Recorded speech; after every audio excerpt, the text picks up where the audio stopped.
உள்ள சகோதரர்களே, அல்லாஹ் ரப்புல் ஆலமீன் மறதியை பல இடங்களில் ரஹ்மத்தாக வைத்திருக்கிறான் என்பதற்கு இது ஒரு ஆதாரம். இன்னொரு செய்தியை பாருங்கள். தந்தையுடைய மரணம், எங்கள் தந்தையுடைய தாயுடைய உறவுகளுடைய ஒரு மரணம் என்று வையுங்கள். அப்படி மரணிக்கிற நேரத்தில் அன்றைய தினம் அவனது உறவு அழுகின்ற அழுகை, நாம் அழுகின்ற அழுகை மிக வீரியம் கொண்டது, மிகப்பெரியது. ஆனால் இதே மரணித்த நாள் அடுத்த வருடம் வரும். அவனால் நினைத்தால் அந்த அழுகை என்ன செய்ய முடியாது, அழ முடியாது. அந்த அளவுக்கு உணர்வுகள் என்ன செய்யாது, அதற்கு இடம் கொடுக்காது. அதற்கு அடுத்த வருடம் இரண்டாவது வருடம் அழுத அழுகை கூட என்ன செய்ய முடியாது, அழ முடியாது. இன்னொரு 30 வருஷத்துக்கு பின்னால் யோசிங்கன்னு சொன்னா, வாப்பா இருந்தாரு மரணிச்சாருன்றதை ஒரு செய்தியாக என்ன செஞ்சிடுவோம், சொல்லிவிட்டு போய்விடுவோம். இதே தான் நம்மளோட பிள்ளைகள் நம்மளுக்கு என்ன செய்ய போகுது, சொல்ல போகுது. காரணம் என்ன என்று சொன்னால், மறதி என்கின்ற ஒன்றை அல்லாஹு தஆலா என்ன செய்திருக்கிறான், அப்படித்தான் படைத்திருக்கிறான். சில பொழுதுகளில் உயிருக்குயிரான நண்பன் என்று நினைக்கக்கூடியவர்கள் எல்லாம் ஞாபகப்படுத்தித்தான் உயிர் நண்பன் என்று ஞாபகப்படுத்த வேண்டிய ஒரு காலம் என்ன செய்யும், நம்ம வாழ்க்கையில் எத்தனையோ விஷயங்கள் வந்து போயிருக்கும். மறதி, மனிதனுக்கு மறதி என்பது சில பொழுதுகளில் பாதிப்பாக இருந்தாலும் இன்னும் சில நேரங்களில் என்ன செய்கிறது, அதை அல்லாஹு தஆலா அருளாகவும் வைத்திருக்கிறான். அதனால தான் நிறைய கஷ்டங்களை நாங்கள் மறந்து விடுகிறோம், நிறைய துன்பங்களை நாங்கள் என்ன செய்து விடுகிறோம், மறந்து விடுகிறோம். அதே பவரும் அதே வீரியமும் எங்கள் மனதில் இருந்தால் நாங்கள் பகைமை ஏற்படுகின்ற பின்னால் நம்ம என்ன செய்ய மாட்டோம், நட்பு கொள்ள மாட்டோம். எத்தனையோ விஷயங்கள் அந்த நிமிடத்தில் முடிவெடுத்தால் எப்படி இருக்கும், இவனோடு எனக்கு பிறகு என்ன செய்யக்கூடாது, பேசவே கூடாது, தொடர்பு வைக்கக்கூடாது, இவனை கண்ட அது செய்யணும் இது செய்யணும் முடிவெடுப்பாங்க. அதே நபர் அதே இடத்துல அடுத்த நாள் எப்படி முடிவெடுக்கிறா, அப்படித்தான் மனித வாழ்க்கையில் 1000 சண்டை வரும், கோபத்தில் 1000 விஷயம் பேசத்தான் செய்வான்னு நினைக்கிறேன். என்ன காரணம், அவன் மறக்கிறான். அதை இயற்கையாக அவனுக்கு தெரிந்தோ தெரியாமலோ அவன் என்ன செய்து விடுகிறான், மறந்து விடுகிறான். எனவே அன்புள்ள சகோதரர்களே, மறதி என்பது அல்லாஹ்வுடைய ஒரு ரஹ்மத்துகளில் ஒன்றுதான். அதனால தான் உங்களுக்கு தெரியும், ஹந்தலா அபூபக்கர் ரலியல்லாஹு அன்ஹுமா இந்த 2 பேர் ரசூலுல்லாஹ்விட்ட ஒரு விஷயத்தை முறையிட்டார்கள். உங்களுடைய மஜ்லிஸில் இருக்கிற நேரத்தில் எமக்கு ஏற்படுகின்ற உணர்வு, எமக்கு ஏற்படுகின்ற ஆன்மீக மனோநிலை, குடும்பத்துக்கு போய் குழந்தைகளோட பழகி மனைவியோடு நம்ம அதாவது சந்தோஷமாக இருந்து விட்டு வெளியே வந்தோம்னு சொன்னால் எல்லாமே என்ன செஞ்சிருது, எங்களுக்கு போய்விடுகிறதே அப்படி என்று சொல்லி ரசூலுல்லாஹி ஸல்லல்லாஹு அலைஹி வஸல்லம் இடத்திலே முறையிட்டார்கள். அதற்கு ரசூல் ஸல்லல்லாஹு அலைஹி வஸல்லம் என்ன சொன்னாங்க, அப்படித்தான் ஈமான் என்பது ஸாஅத்தம் ஃபஸாஅ, நேரத்துக்கு நேரம் என்ன செய்யும், மாற்றம் அடையும். நீங்க என்னிடத்தில் இருப்பதை போன்றே வெளியிலும் இருந்தால் என்ன நடந்திருக்கும், லஸாஃபஹத்துக்குமுல் மலாயிகா, மலக்குமார்கள் உங்களோடு என்ன செய்திருப்பார்கள், முசாஃபஹா செய்திருப்பார்கள் என ரசூலுல்லாஹி ஸல்லல்லாஹு அலைஹி வஸல்லம் அவர்கள் சொன்னார்கள். எனவே முன்னுரையாக நீங்கள் மனதிலே பதிய வைத்துக் கொள்ளுங்கள், மனிதன் என்ற அடிப்படையில் என்ன செய்யும், மாற்றங்கள் இது போன்று நிறைய வரும். மனிதன் என்ற அடிப்படையில் மாற்றங்கள், மறதிகள் என்பது நிறையவே இது போன்று வரும் என்பதை நாங்கள் புரிந்து கொள்ள வேண்டும். மாற்றங்களும் மறதிகளும் என்பது நிறையவே இது போன்று வரும் என்பதை நாங்கள் புரிந்து கொள்ள வேண்டும். அந்த அடிப்படையில் தான் எங்கள் வாழ்க்கை சிறந்து செல்வதற்கும் நல்ல முறையில் செல்வதற்கும் இதுதான் காரணம் என்பதை நாங்கள் புரிந்து கொள்ள முன்னுரையாக நீங்கள் பதிய வைத்துக் கொள்ளுங்கள். மறதி என்பது அல்லாஹு தஆலா பல இடங்களில் நம்மளுக்கு பாதிப்பாக இருந்தாலும் பல இடங்களில் அது என்ன, எமக்கு அருளாக ரஹ்மத்தாக அல்லாஹு தஆலா வைத்திருக்கிறான்.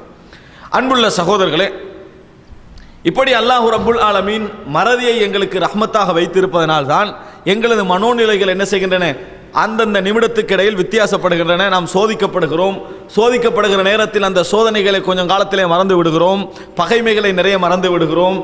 இதுதான் காரணம். அது ஒரு சைடில் பாதிப்பும் இருக்கு. நன்றி மறந்து விடுகிறோம், நன்மைகளை மறந்து விடுகிறோம், உதவிகளை மறந்து விடுகிறோம், மார்க்க விஷயங்களை மறந்து விடுகிறோம், தூரமாகி விடுகிறோம். இப்படி என்ற 2 விளைவுகளும் அதுக்கு என்ன செய்கிறது, இருக்கின்றன. ஒரு வகையில் ரஹ்மத்து, இன்னொரு வகையில் அது என்னது, எங்களுக்கு பாதிப்பு. அப்படி இருப்பதனால்தான் நாங்கள் அடிக்கடி ஞாபகப்படுத்த வேண்டிய ஒரு நிலைமையில் இருக்கிறோம். பாருங்க, அதாவது ஒவ்வொரு நாள் ஜும்மாவுடைய அந்த காலையில் என்ன சூரத் ஓதுகிறோம், அதாவது சூரத்து சஜிதா ஓதுகிறோம். அதுக்கு பின்னால் என்ன செய்கிறோம், அதாவது ஹல் அத்தாலல் இன்சாரி சூரத்து தஹர் ஓதுகிறோம். இது போன வாரம் ஓதின சூரத் தானே. அதே ஞாபகத்தில் இருந்த திருப்பியை இந்த வாரம் நம்ம ஓதனதை திருப்பியை ஏன் அது சொல்லப்படுகிறது என்று சொன்னால், அது மனதுக்கு என்ன செய்யும், எங்களுக்கு ஒரு திருப்பி அழுத்தமாக சொல்லப்படுகிற நேரத்தில் ஒரு பதிவை ஏற்படுத்தும். அது மாத்திரமல்ல, நீங்கள் இது போன்ற நிறைய அம்சங்கள், உதாரணமாக இப்படி திருப்பி ஞாபகப்படுத்தும். குர்ஆனை நீங்கள் எடுத்து பாருங்கள். குர்ஆனை நீங்கள் எடுத்து பார்த்தீர்கள் என்று சொன்னால், குர்ஆனிலே அல்லாஹ் ரப்புல் ஆலமீன் தொழுங்கள் என்று ஒரு முறை சொன்னால் போதுமானது. ஏன்னா அல்லாஹ் தஆலா ஒரு தடவை ஆர்டர் பண்ணால் அது கடமை. ஆனால் தொழுங்க என்று சொல்லி அல்லாஹ் தஆலா என்ன செய்கிறா, நூற்றுக்கணக்கான இடங்களில் தொழுங்கன்னு சொல்லி தொழுகை நிறைவேற்றுங்கன்னு சொல்கிறான். ஒரு முறை நிறைவேற்றுங்கன்னு சொன்னாலும் கடமை தான், பல முறை நிறைவேற்றுங்கன்னு சொன்னாலும் கடமை தான். ஆனால் திருப்பி சொல்லப்படுவது எதற்காக, மனப்பதிவுக்காக. அதே போன்றுதான் உலகத்திலே மரணம் யாரும் மறுக்காத ஒரு விஷயமாக இருந்தாலும் சரி, யாரும் மரணத்தை மறுத்தவர்கள் இந்த உலகத்தில் யாருமே இல்லை, இல்லாமல் இருந்தாலும் சரி, மரணம் என்பது என்ன செய்கிறது? திருப்பி திருப்பி எமக்கு ஞாபகப்படுத்தப்படுகின்றது, திருப்பி திருப்பி எமக்கு ஞாபகமூட்டப்படுகின்றது, திருப்பி திருப்பி எமக்கு சொல்லப்படுவதெல்லாம் அப்படி செய்யப்படுகிற நேரத்தில் தான் நமது மனப்பதிவுகள் அதிகரிக்கும். நாங்கள் அதில் நேரடி கனெக்ஷன் இல்லாது விட்டாலும் இன்டெரக்டாக ஒரு மன பாதிப்பு நம்மளுக்கு என்ன செய்யும்? இருந்து கொண்டே இருக்கும் என்பதனால் தான் மரணம் திருப்பி திருப்பி ஞாபகப்படுத்தப்படுகிறது என்பதை நாம் மனதிலே வைத்துக் கொள்ள வேண்டும். அன்புள்ள சகோதரர்களே, இது ஒரு முன்னுரையாக வைத்துக்கொண்டு முதலாக நாங்கள் தெரிந்து கொள்ள வேண்டிய விஷயம், மரணம் என்கின்ற இந்த விஷயம் இவ்வளவு நிச்சயமானதாக இருந்தும் இவ்வளவு உறுதியானதாக இருந்தும் இந்த உலகத்திலே மனிதனுடைய வாழ்க்கையை பார்த்தீர்கள் என்று சொன்னால் ஆச்சரியமாக இருக்கும். மரணம், அழிவு, நான் சேகரிக்கின்ற சொத்துக்கள், எனது இன்பங்கள், எனது சந்தோஷங்கள், எனது வாழ்வு எல்லாமே நான் மரணிக்கின்ற அடுத்த கணமே மண்ணோடு மண்ணாக போகிறது என்பதை 100% மனிதன் தெரிந்திருந்தாலும், மதத்தை ஏற்றவர்கள், மதத்தை நிராகரித்தவர்கள், பெரிய அறிவாளிகள், அறிவற்றவர்கள், பணக்காரர்கள், ஏழைகள் என்று எவர்கள் எல்லோரும் தெரிந்திருந்தாலும் கூட மனிதனுடைய வாழ்க்கை முறைமையை நீங்கள் பார்த்தீர்கள் என்று சொன்னால் அதுக்கு எனக்கு சம்பந்தம் இருக்காது. அப்படி ஒரு முரண், அதாவது நேர் முரண் வாழ்க்கையோடு நம்ம என்ன செய்கிறோம்? வாழ்ந்து கொண்டிருக்கிறோம். அழிய போகிறது, நாம் இல்லாமலாக போகிறோம் என்று தெரிந்தாலும் வாழ்க்கையுடைய முறைமை வேறு. இப்போ உதாரணமாக சவுதி அரேபியாவில் ஒருவர் 20 வருஷம் வாழ்கிறார். ஊருக்கு போய் பார்த்தீங்க என்று சொன்னால் 2 மாடி கட்டிடமாக இருக்கும், பெரிய வசதியான வீடுகளாக இருக்கும், அழகான தோட்டம் துறவுகள் இப்படின்னு அழகாக இருப்பார். அந்த நாட்டில் பார்த்த ஒருத்தர் இவ்வளோ வாழ்றா, சவுதியில் இதை விட எப்படி வாழ்வார்? நாட்டிலேயே எப்படி இருக்கிறாரண்டா, சவுதியில் அவரோட லைஃப் எப்படி இருக்கும்னு இங்கே பார்க்க வந்தால் ஒரு பெட்டு போடுறதுக்கு என்ன செய்யாது? இடம் இருக்காது. ஒரு பேசி இருக்கிறதுக்கு ஒரு சேர் இருக்காது. என்ன காரணம்? நான் இங்கே நிரந்தரம் இல்லைன்னு அவர் விளங்கி வச்சுக்கிறார். அவர் என்ன விளங்கி வச்சிருக்கிறான்னு சொன்னால், நான் இங்கே இருக்க போகிறதில்லை, நம்மளோட இடம் நம்மளோட நாடு இந்தியா தான், அங்கே தான் நான் போகணும், இலங்கை தான், அங்கே தான் நான் என்ன செய்ய வேண்டும்? போக வேண்டும் என்கின்ற மன உணர்வில் அவர் கிளியராக இருக்கிறார். 30 வருஷம் இருந்தாலும், 30 விடுங்க, 50 வருஷமே இங்கே இருந்தாலும் அவரது மனோநிலையில் அவர் திரும்பி செல்லுகின்ற உணர்வு அவருக்கு பதிஞ்சிருக்கிறதுனால அவர் ஒரு நாள் இங்கே என்ன செய்ய மாட்டார்? கோடான கோடி சொத்து கொடுத்தாலும் அரசாங்கம் உங்கள் அனைவருக்கும் இலவசமாக காணி தருகிறது, விற்க முடியாது, வீடுகளை சம்பாதிச்சு என்ன செய்யுங்க, கட்டிக்கங்க என்று சொன்னாலும் என்ன செய்ய மாட்டோம்? நாம் ஒரு நாளும் கட்ட போறதில்லை. நமது மனோநிலை நாம் நாட்டுக்கு திரும்பி செல்ல வேண்டும் என்கின்ற மனோநிலையில் நாம் இருக்கிறோம். அப்படி என்றால் நம்ம இந்த நிரந்தரம் இல்லை என்று நினைக்கிற நேரத்தில் நம்ம நிரந்தரமாக வாழ தயாராக இல்லை. ஆனால் அப்படி வாழ்ந்தால் நேர்முரண். யார் எல்லாரும் கேட்பாங்க, எப்படி இது நீங்கள் இப்படி செய்கிறீங்களே, நீங்கள் தான் இப்போ நாட்டுக்கு போகிறீங்க தான், இங்கே அறிக்க போகிறீங்க இல்லை, ஃபெமிலி அங்கே தான் இருக்கும், திருப்பி அது விடு அப்படி என்று தான் எல்லாரும் என்ன செய்வார்கள்? கேட்பார்கள், நேர்முரணாக. ஆனால் அதுக்கு மாற்றமாக உலக வாழ்க்கையை எடுத்து பார்த்தீங்கன்னு சொன்னால், இங்கே ஒரு 30 வருஷம்டா, முழு உலக வாழ்க்கையில் ஒரு 60 வருஷம். இங்கே ஒரு 30 வருஷம் சொன்னால் முழு உலக வாழ்க்கையில் எத்தனை வருடம்? ஒரு 60 வருடம். அதுக்கு ஒரு காரணம் வைத்திருப்பார்கள். நான் முதலாவது உங்களிடத்திலே மனதோடு மனதாக பேச விரும்புகிறேன், அதனால் நான் விளங்கப்படுத்துகிறேன். அதுக்கு ஒரு காரணம் வைத்திருப்பார்கள். குழந்தைகள், மனைவி, இவர்களுக்கு நான் சொத்து என்ன செய்யணும்? சம்பாதிக்கணும். அவர்களுக்கான ஒரு வாழ்க்கை இருக்குது, அவர்களுக்கான ஒரு எதிர்காலம் இருக்குது, அதை நான் தான் என்ன செய்யணும்? செய்து கொடுத்து விட்டு போக வேண்டும். இது ஒரு நாளும் பேசிக்கான காரணம் அல்ல, பிரதான காரணம் அல்ல. இந்த காரணத்துக்காகத்தான் மனிதன் சம்பாதிக்கிறான்னு சொன்னால், பில்கேட்ஸ், அம்பானி எல்லாம் இப்போ ஓய்வு பெற்றிருக்கணும். என்ன செஞ்சிருக்கணும்? ஓய்வு பெற்றிருக்கணும். ஏன்? எடுத்து பார்த்தீங்கன்னு சொன்னால் மற்றவர்களுக்காக ஒரு 5-6 குழந்தை இருக்குது, அவங்களுக்கெல்லாம் பார்த்தீங்கன்னா 1-2 என்னது குழந்தை முடிஞ்சுது. அப்போ எல்லா வேலையும் முடிஞ்சுதானே, உனக்கு வீடு இருக்குது, எல்லாம் இருக்குது, அப்போ சம்பாதிக்கிறத நிறுத்த வேண்டியதானே. அந்த காரணமாக எல்லாம் மனிதன் அந்த என்ன செய்யலை? சம்பாதிக்கலை. அவரோட லெவலில் யோசிக்க நிற்கிறாங்க. இங்கே உள்ள ஒருவருக்கு வளமையாக ஒரு 3000-4000 சேலரி வாங்கி கிடைக்கிறாரு, அவருக்கு மாதம் 2 லட்சம் சேலரி கொடுத்தா சொன்னீங்களே, 6 மாதத்தில் இங்கே விட்டு போயிடுவாரா? போக மாட்டார். அவருடைய மனோநிலை போக வர விடாது. ஆனால் ரீசனாக நம்ம என்ன செய்கிறோம்? அதை சொல்லி கொண்டிருக்கிறோம். ஆக அன்புள்ள சகோதரர்களே, ஒரு நேர்முரண் தத்துவத்தோடு தான் இந்த வாழ்க்கை என்ன செய்கிறது? போய்கொண்டிருக்கு. அல்லாஹ் அப்படி தான் வைத்திருக்கிறான். இது நாங்களா தேர்வு செய்ததில்லை, அல்லாஹ் தஆலா அப்படி தான் வைத்திருக்கிறான். இந்த அது அற்புதமான மரணம் என்பது அழிவு, இல்லாமை, முடிவு என்று தெரிந்தும் நாம் எப்படி, அதாவது இந்த வெளிநாட்டில் வாழ்ந்து கொண்டு வாழுகின்ற அந்த நேர்முரணற்ற ஒரு வாழ்க்கை வாழ்கிறோமோ அந்த மாதிரி வாழ்வதற்கு நாங்கள் என்னது தயாராக இல்லை. ரசூலுல்லாஹ் ஆர்வம் ஊட்டி தான் சொல்கிறாங்க, குன் ஃபித் துன்யா கஅன்னக கரீப் அவ் ஆபிரு சபீல். நீ உலகத்தில் வாழுகின்ற பொழுது என்ன செய், அறிமுகமற்றவன் போல, ஒரு ஊருக்கு போன ஒரு புதியவன் போல வாழு. அல்லது ஆபிரு சபீல், என்னது பாதையை கடப்பவன் போன்று நீ வாழ்ந்து விடு. இரண்டுக்கு வித்தியாசம் இருக்குது. ஊர்ல இருக்கிறவன் சொன்னா எப்படி இருக்கும், ஒரு வேற ஊருக்கு போனவன்டா நம்ம நாட்டு நம்ம இங்க எடுக்கலாம், நாங்க வேற ஊருக்கு வந்திக்கிறோம். இது ஒன்று. இவன் வந்து என்ன செய்வான், அட்லீஸ்ட் தற்காலிகமாக ஒரு வீடு வச்சிருப்பான், தற்காலிகமாக வசதி வச்சிருப்பான். ஏன்னா அவன் வேற ஊர்ல போய் இருக்க போறான் தற்காலிகமாக. ஆனா வழிப்போக்கன் வந்து தற்காலிகமாக கூட என்ன செஞ்சிருக்க மாட்டான், அதை வைத்திருக்க மாட்டான்.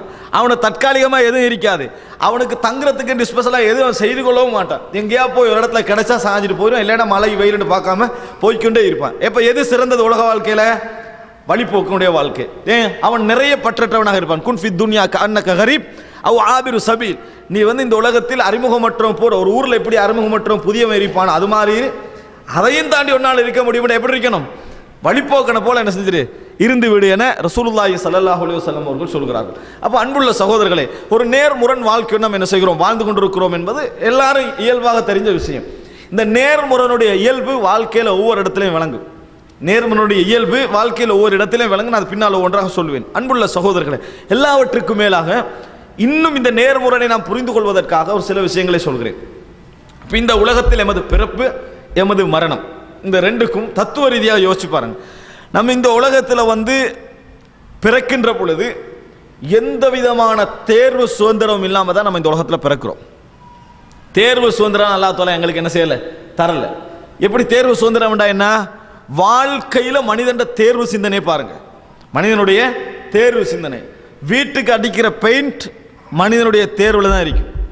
மனைவி ஒரு கலர் சொல்லி இவன் ஒரு கலரை செலக்ட் பண்ணி இதில் மசூரா நடந்து அதெல்லாம் நடந்த பிறகு தான் வீட்டுக்குரிய அதாவது கலர் தீர்மானிக்கப்படும்.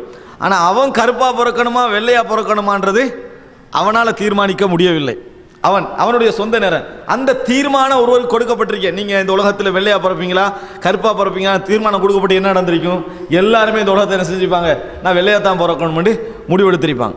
சரி, இவன் வந்து வீட்டை எங்கே கட்டணும், அவனுடைய அந்த கட்டுதலுடைய சிந்தனை, அவனுடைய மசூரா எல்லாம் பண்ணி எல்லா விஷயம் செஞ்சு தான் அவன் என்ன செய்வான், ஒரு இடத்துல இடம் வாங்குவான். நாங்கள் எங்கே பிறக்கணும், எந்த சேரியில் பிறக்கணும், எந்த ஏரியாவில் பிறக்கணும் எல்லாம் யார் தீர்மானிச்சது, நாங்கள் தீர்மானிக்கல. பிறந்தோம் அப்போ தான் உலகத்தை பார்த்தோம். சரி, இங்கே தான் பிறக்கணும்னு நம்மளுக்கு ஒரு தேர்வு தந்திரிக்க. நிறைய பேர் எதை செலக்ட் பண்ணியிருப்பாங்க, ஏதோ கேள்வி கேட்டால் மக்கான்றுவாங்க, இல்லைன்னா அமெரிக்கா தான். எதை தெரிவு செய்திருப்பார்கள், நம்ம அமெரிக்கா யூகேயில் பிறப்பதை தான் என்ன செய்வார்கள், தெரிவு செய்திருப்பார்கள். இப்பொழுது நம்ம தாய் தந்தையை விரும்புகிறோம். நீ எந்த தாய் தந்தைக்கு பிள்ளையாக பிறக்க வேண்டும் என்ற ஒரு தேர்வு தந்திருந்தா, இப்போ உள்ள நிறைய பேருடைய தாய் தந்தைகள் அவருடைய தாய் தந்தை யாரும் செஞ்சிருக்க மாட்டாங்க, இருந்திருக்க மாட்டாங்க. யாரை செலக்ட் பண்ணணும், நம்ம எப்போ வசதியாக வாழலான்றதெல்லாம் அப்பயே முடிவு செய்கின்ற ஆற்றல் தந்திருந்தால். ஆனால் ஆணாக பிறக்கணுமா பெண்ணாக பிறக்கணுமா, எந்த நேரத்தில் பிறக்கணும், எப்படி பிறக்கணும், எந்த சூழல், எந்த மனம், எல்லாத்தையும் தீர்மானிச்சவன் யாரு, அல்லாஹ் ரப்புல் ஆலமீன். அப்போ தேர்வு சுதந்திரத்துக்கு முழு உரிமை வழங்கப்பட்ட, முழு ஆசை வழங்கப்பட்ட மனிதனால தனது இருப்பை எந்த வகையிலும் தேர்வு செய்ய முடியவில்லை. மிகப்பெரிய பலகீனம் சகோதரர்களே. மனிதன் மறந்த பலகீனங்கள்ல ஒன்றது, மனிதன் மறந்து போன பலகீனங்கள்ல ஒன்று. தனது இருப்பு, தனது வாழ்க்கை, தனது முறைமை எதையும் அவனால் என்ன செய்ய முடியவில்லை, செலக்ட் பண்ண முடியவில்லை. இது ஒரு பெரிய ஒரு அதாவது பலகீனம், மனித வாழ்க்கையில் மனிதன் உணர்கின்ற பலகீனம். சரி, அதற்கு அது வாதம் அல்ல என்றாலும் நம்ம ஒரு வாதமாக இதை வச்சு பண்ணுவீங்களே என்ன, அதாவது நம்ம வந்து அப்போ குழந்தை பருவமாக நம்மளுக்கு தீர்மானிக்கிறதுக்கு வழி இல்லை என்று சொன்னால், சரி நமது அழிவையாவது நம்ம தீர்மானிச்சுக்கலாமா, நமது அழிவு, நமது முடிவையாவது நாம் தீர்மானிக்க வேண்டும். எப்படி, எங்கே மரணிக்க வேண்டும், எப்படி மரணிக்க வேண்டும், எந்த காலகட்டத்தில் மரணிக்க வேண்டும், மரணிக்கிற நேரத்தில் நானும் குடும்பமும் எப்படி இருக்க வேண்டும், எனது பொருளாதார நிலை எப்படி இருக்க வேண்டும், இதெல்லாம் மனிதன் ஆசைகள் இப்படித்தான் இருக்கேன் என்று. இதில் எதையாவது நம்மளுக்கு தீர்மானிக்க முடிகிறதா, எதையும் தீர்மானிக்க முடிவதில்லை. எந்த அளவுக்கு என்று சொன்னால், அதாவது ஒருவர் வெளிநாட்டுக்கு போவதற்காக, ஒரு வசதியான நாட்டுக்கு போவதற்காக பலவிதமான முயற்சி எடுத்து 6-7 மாதங்கள் முயற்சி எடுத்து விசா பட்டு சந்தோஷமாக ஃபேமிலிக்கெல்லாம் என்ன செய்து ஒரு ஃபேவரெல்லாம் வச்சு ஒரு வாழ்த்து தெரிவித்து அந்த நாட்டை விட்டு என்ன செய்கிறாரு, போகிறாரு. அங்கே போய் அந்த விமானம் போகிறது, விமானம் காணாமல் போன இடம் எங்கேன்றே தெரியாது, ஆட்கள் இருக்கிறாங்களா இல்லையா, அழிஞ்சார்களா இறந்தார்களா ஒன்றுமே தெரியாது. நான் கேட்குறேன், எவ்வளவு பெரிய சந்தோஷத்தோடு அதில் சிலர் போயிருப்பார்கள், பலர் துன்பங்களோடு என்ன செய்வார்கள் போயிருப்பார்கள். ஆனால் முடிவு நம்மளுக்கு தெரியாது. ரசூல் ஸல்லல்லாஹு அலைஹி வஸல்லம் சொன்னார்கள், ஒரு மனிதனுக்கு அல்லாஹ் தஆலா ஒரு இடத்திலே மரணத்தை எழுதிவிட்டால் அந்த இடத்திற்கு ஒரு தேவையை ஏற்படுத்துவான். அந்த இடத்திற்கு போக வேண்டிய ஒரு தேவை என்ன செய்வான்? ஏற்படுத்துவான். நமது பார்வையில் சந்தோஷமான பிரயாணம், இறைவனது பார்வையில் உன் வாழ்க்கைக்கு முடிவான ஒரு பிரயாணம். அதனால எந்த இடம் எப்படி என்பதையெல்லாம் தீர்மானிப்பது, முடிவை கூட நம்மளால் என்ன செய்ய முடியவில்லை, தீர்மானிக்க முடியவில்லை. இப்போ நமது தோற்றம் நம்ம தீர்மானிக்கல, நமது அழிவு நாங்கள் தீர்மானிக்கவில்லை. இது சர்வசாதாரணமாக எடுக்கவும் முடியாது. இதை சர்வசாதாரணமாக எடுக்க முடியும். எந்த அளவுக்கு சர்வசாதாரணமாக எடுக்க முடியாதுன்னா, ஒரு வாகனம் எடுக்க போறான், வாகனம் எடுத்தா வாரண்டி, அவன் எவ்வளோ காலத்துக்கு இந்த வாகனம் என்ன செய்யும், ஓடும். அவன் சொல்ற 4 வருஷம். சில வேளைகளில் வாகனம் 4 வருஷம் என்ன செய்யும், கண்டிப்பாக 190% வாகனங்கள் எப்படி கொடுக்குறோம் அது மாதிரி இருக்கும். ஆனால் எடுத்தவன் அடுத்த நாள் என்னது, எடுத்தவனுக்கு எந்த விதமான உத்தரவாதமும் இல்லை. வாகனம் 4 வருடம் தொடர்ந்து இருந்தால் இவன் அதில் ஓடுவானதுக்கு என்னது, இவனுக்கு எந்த விதமான உத்தரவாதம் அவனுக்கு அளிக்க முடியாது. யாருக்கு வாகனம் கொடுக்குறானே அவன் சொல்றான் 4 வருஷம் இதுக்கு, உங்களுக்கு 8 வருஷம் தரலாமா, அவனுக்கு இயலாது, தர முடியாது. அப்போ உத்தரவாதமற்ற ஒரு இன்பம். எங்களை இன்பங்களுக்கெல்லாம் உத்தரவாதம் இருக்குது, எம்மை சூழ உள்ள இன்பங்கள் உத்தரவாதம் இருக்குது, நாம பார்க்கக்கூடிய உலகம் உத்தரவாதம் இருக்கிறது, இவ்வளவு காலத்துக்கு உத்தரவாதம் இருக்கிறது. ஆனால் அதை அனுபவிக்கக்கூடிய மனிதனுக்கு என்னது, எந்த விதமான உத்தரவாதம் இல்லாத ஒரு வாழ்க்கையை நாம் பார்க்கிறோம். அப்போ முதலாக புரிந்து கொள்ள வேண்டும் சகோதரர்களே, நம்ம வாழுகின்ற வாழ்க்கை ஒரு நேர் முரண் வாழ்க்கைன்னு வாழ்ந்து கொண்டிருக்கிறோம். அல்லாஹ் தஆலா அப்படித்தான் இந்த உலகத்தை செட்டப் பண்ணி இருக்கிறான், அப்படித்தான் நம்ம வாழ்ந்து கொண்டிருக்கிறோம். தோற்றமும் நமது உரிமைக்கு இல்லை, அழிவும் நமது உரிமையில இல்லை. எல்லா வகையிலும் எடுத்து பார்த்தீங்கன்னா தற்காலிகத்தில் நாங்கள் நிரந்தர இன்பத்தை என்ன செய்து கொண்டிருக்கிறோம். அல்லாஹ் தஆலா இதை எங்களுக்கு என்ன செய்யறான், இதை தான் விதியாக எங்களுக்கு ஆக்கி இருக்கிறான். இது முதல் அம்சம். இதை நாங்கள் புரிஞ்சுக்கணும். நிறைய மனிதன் இயன்ற அளவுக்கு சிந்திக்கிற நேரத்தில் தான் வாழ்க்கையின் சில பகுதிகளை அவனால் சரி செய்து கொள்ள முடியும். இப்போ முதல் அம்சம் நேர்முரண் ஒரு வாழ்க்கைன்னு வாழ்ந்து கொண்டிருக்கும். அதாவது உங்களுக்கு சந்தர்ப்பம் கிடைக்கிற நேரத்திலெல்லாம் நம்ம வாழுகின்ற வாழ்க்கையுடைய பலகீனமான செட்டப்பை யோசிக்கணும். இறைவனுடைய புறத்திலிருந்து அது பலமானது, ஆனால் நம்முடைய எதிர்பார்ப்பை நினைத்து பார்க்கின்ற பொழுது ஒரு பலகீனமான ஒரு செட்டப்பில் நம்ம வாழ்ந்து கொண்டிருக்கோம். எங்களால் என்ன செய்ய முடியாது, இலக்குகளை நாம் நிறைந்ததாக அடைய முடியாது. ரசூலுல்லாஹி ஸல்லல்லாஹு அலைஹி வஸல்லம் அவர்கள் அதாவது முற்றத்திலே ஒரு வரைவு வரைந்தார்கள். புகாரிலே வரக்கூடிய செய்தி. எப்படி வரைந்தார்கள்? முதலாவது ஒரு நீள சதுரம் வரைந்தார்கள், நீள் சதுரம் வரைந்து விட்டு ரசூல் ஸல்லல்லாஹு அலைஹி வஸல்லம் அதன் மத்திய பகுதியில் ஒரு கோடு வரைந்தார்கள். இப்படி வெளியே போற மாதிரி அந்த நீள் சதுரத்தை விட்டும் வெளியே போவது போன்ற ஒரு கோட்டை வரைந்தார்கள். கோட்டை வரைந்து விட்டு அந்த கோட்டை நோக்கி என்ன செய்தார்கள், குறுக்கான கோடுகளை எல்லாம் வரைந்தார்கள். சஹாபாக்கள் சூழ்ந்து வரைந்து விட்டு சொன்னார்கள், இது மனிதனுடைய பிரயாணம் ஆரம்பிக்குது, இந்த இடத்துல இருந்து, இந்த புள்ளியிலிருந்து ஆரம்பிக்குது.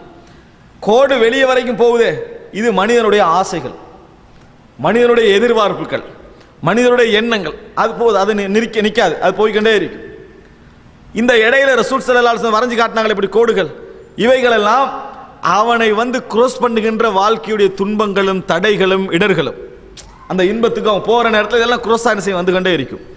நான் சதுரமாக வரைஞ்சேனே, கோடு வெளியே போகுது, சதுரமாக வரைந்தேனே, ஹாதா அஜலுஹு முஹீதும் பிஹி, அது அவனுக்கு வழங்கப்பட்ட கால எல்லை அவனை சூழ்ந்திருக்கிறது.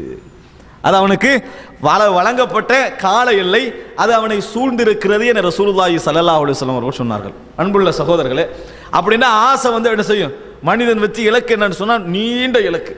ஆனால் அவனது அஜல் அவனை சூழ்ந்து கொண்டிருக்கிறது. எந்த நேரம் என்பது அல்ல என்ற அமைப்பில் சூழ்ந்து கொண்டிருக்கிறது. ஆனால் இதற்கு மத்தியில் அல்லாஹ் தஆலா மனிதன் வாழ்வதற்காக வைத்த பெரிய ஒரு அருள் என்ன தெரியுமா, நான் லேட்டாக தான் மௌத்தாக எல்லாரோட உள்ளத்திலையும் நல்லா வச்சுக்கிறான்.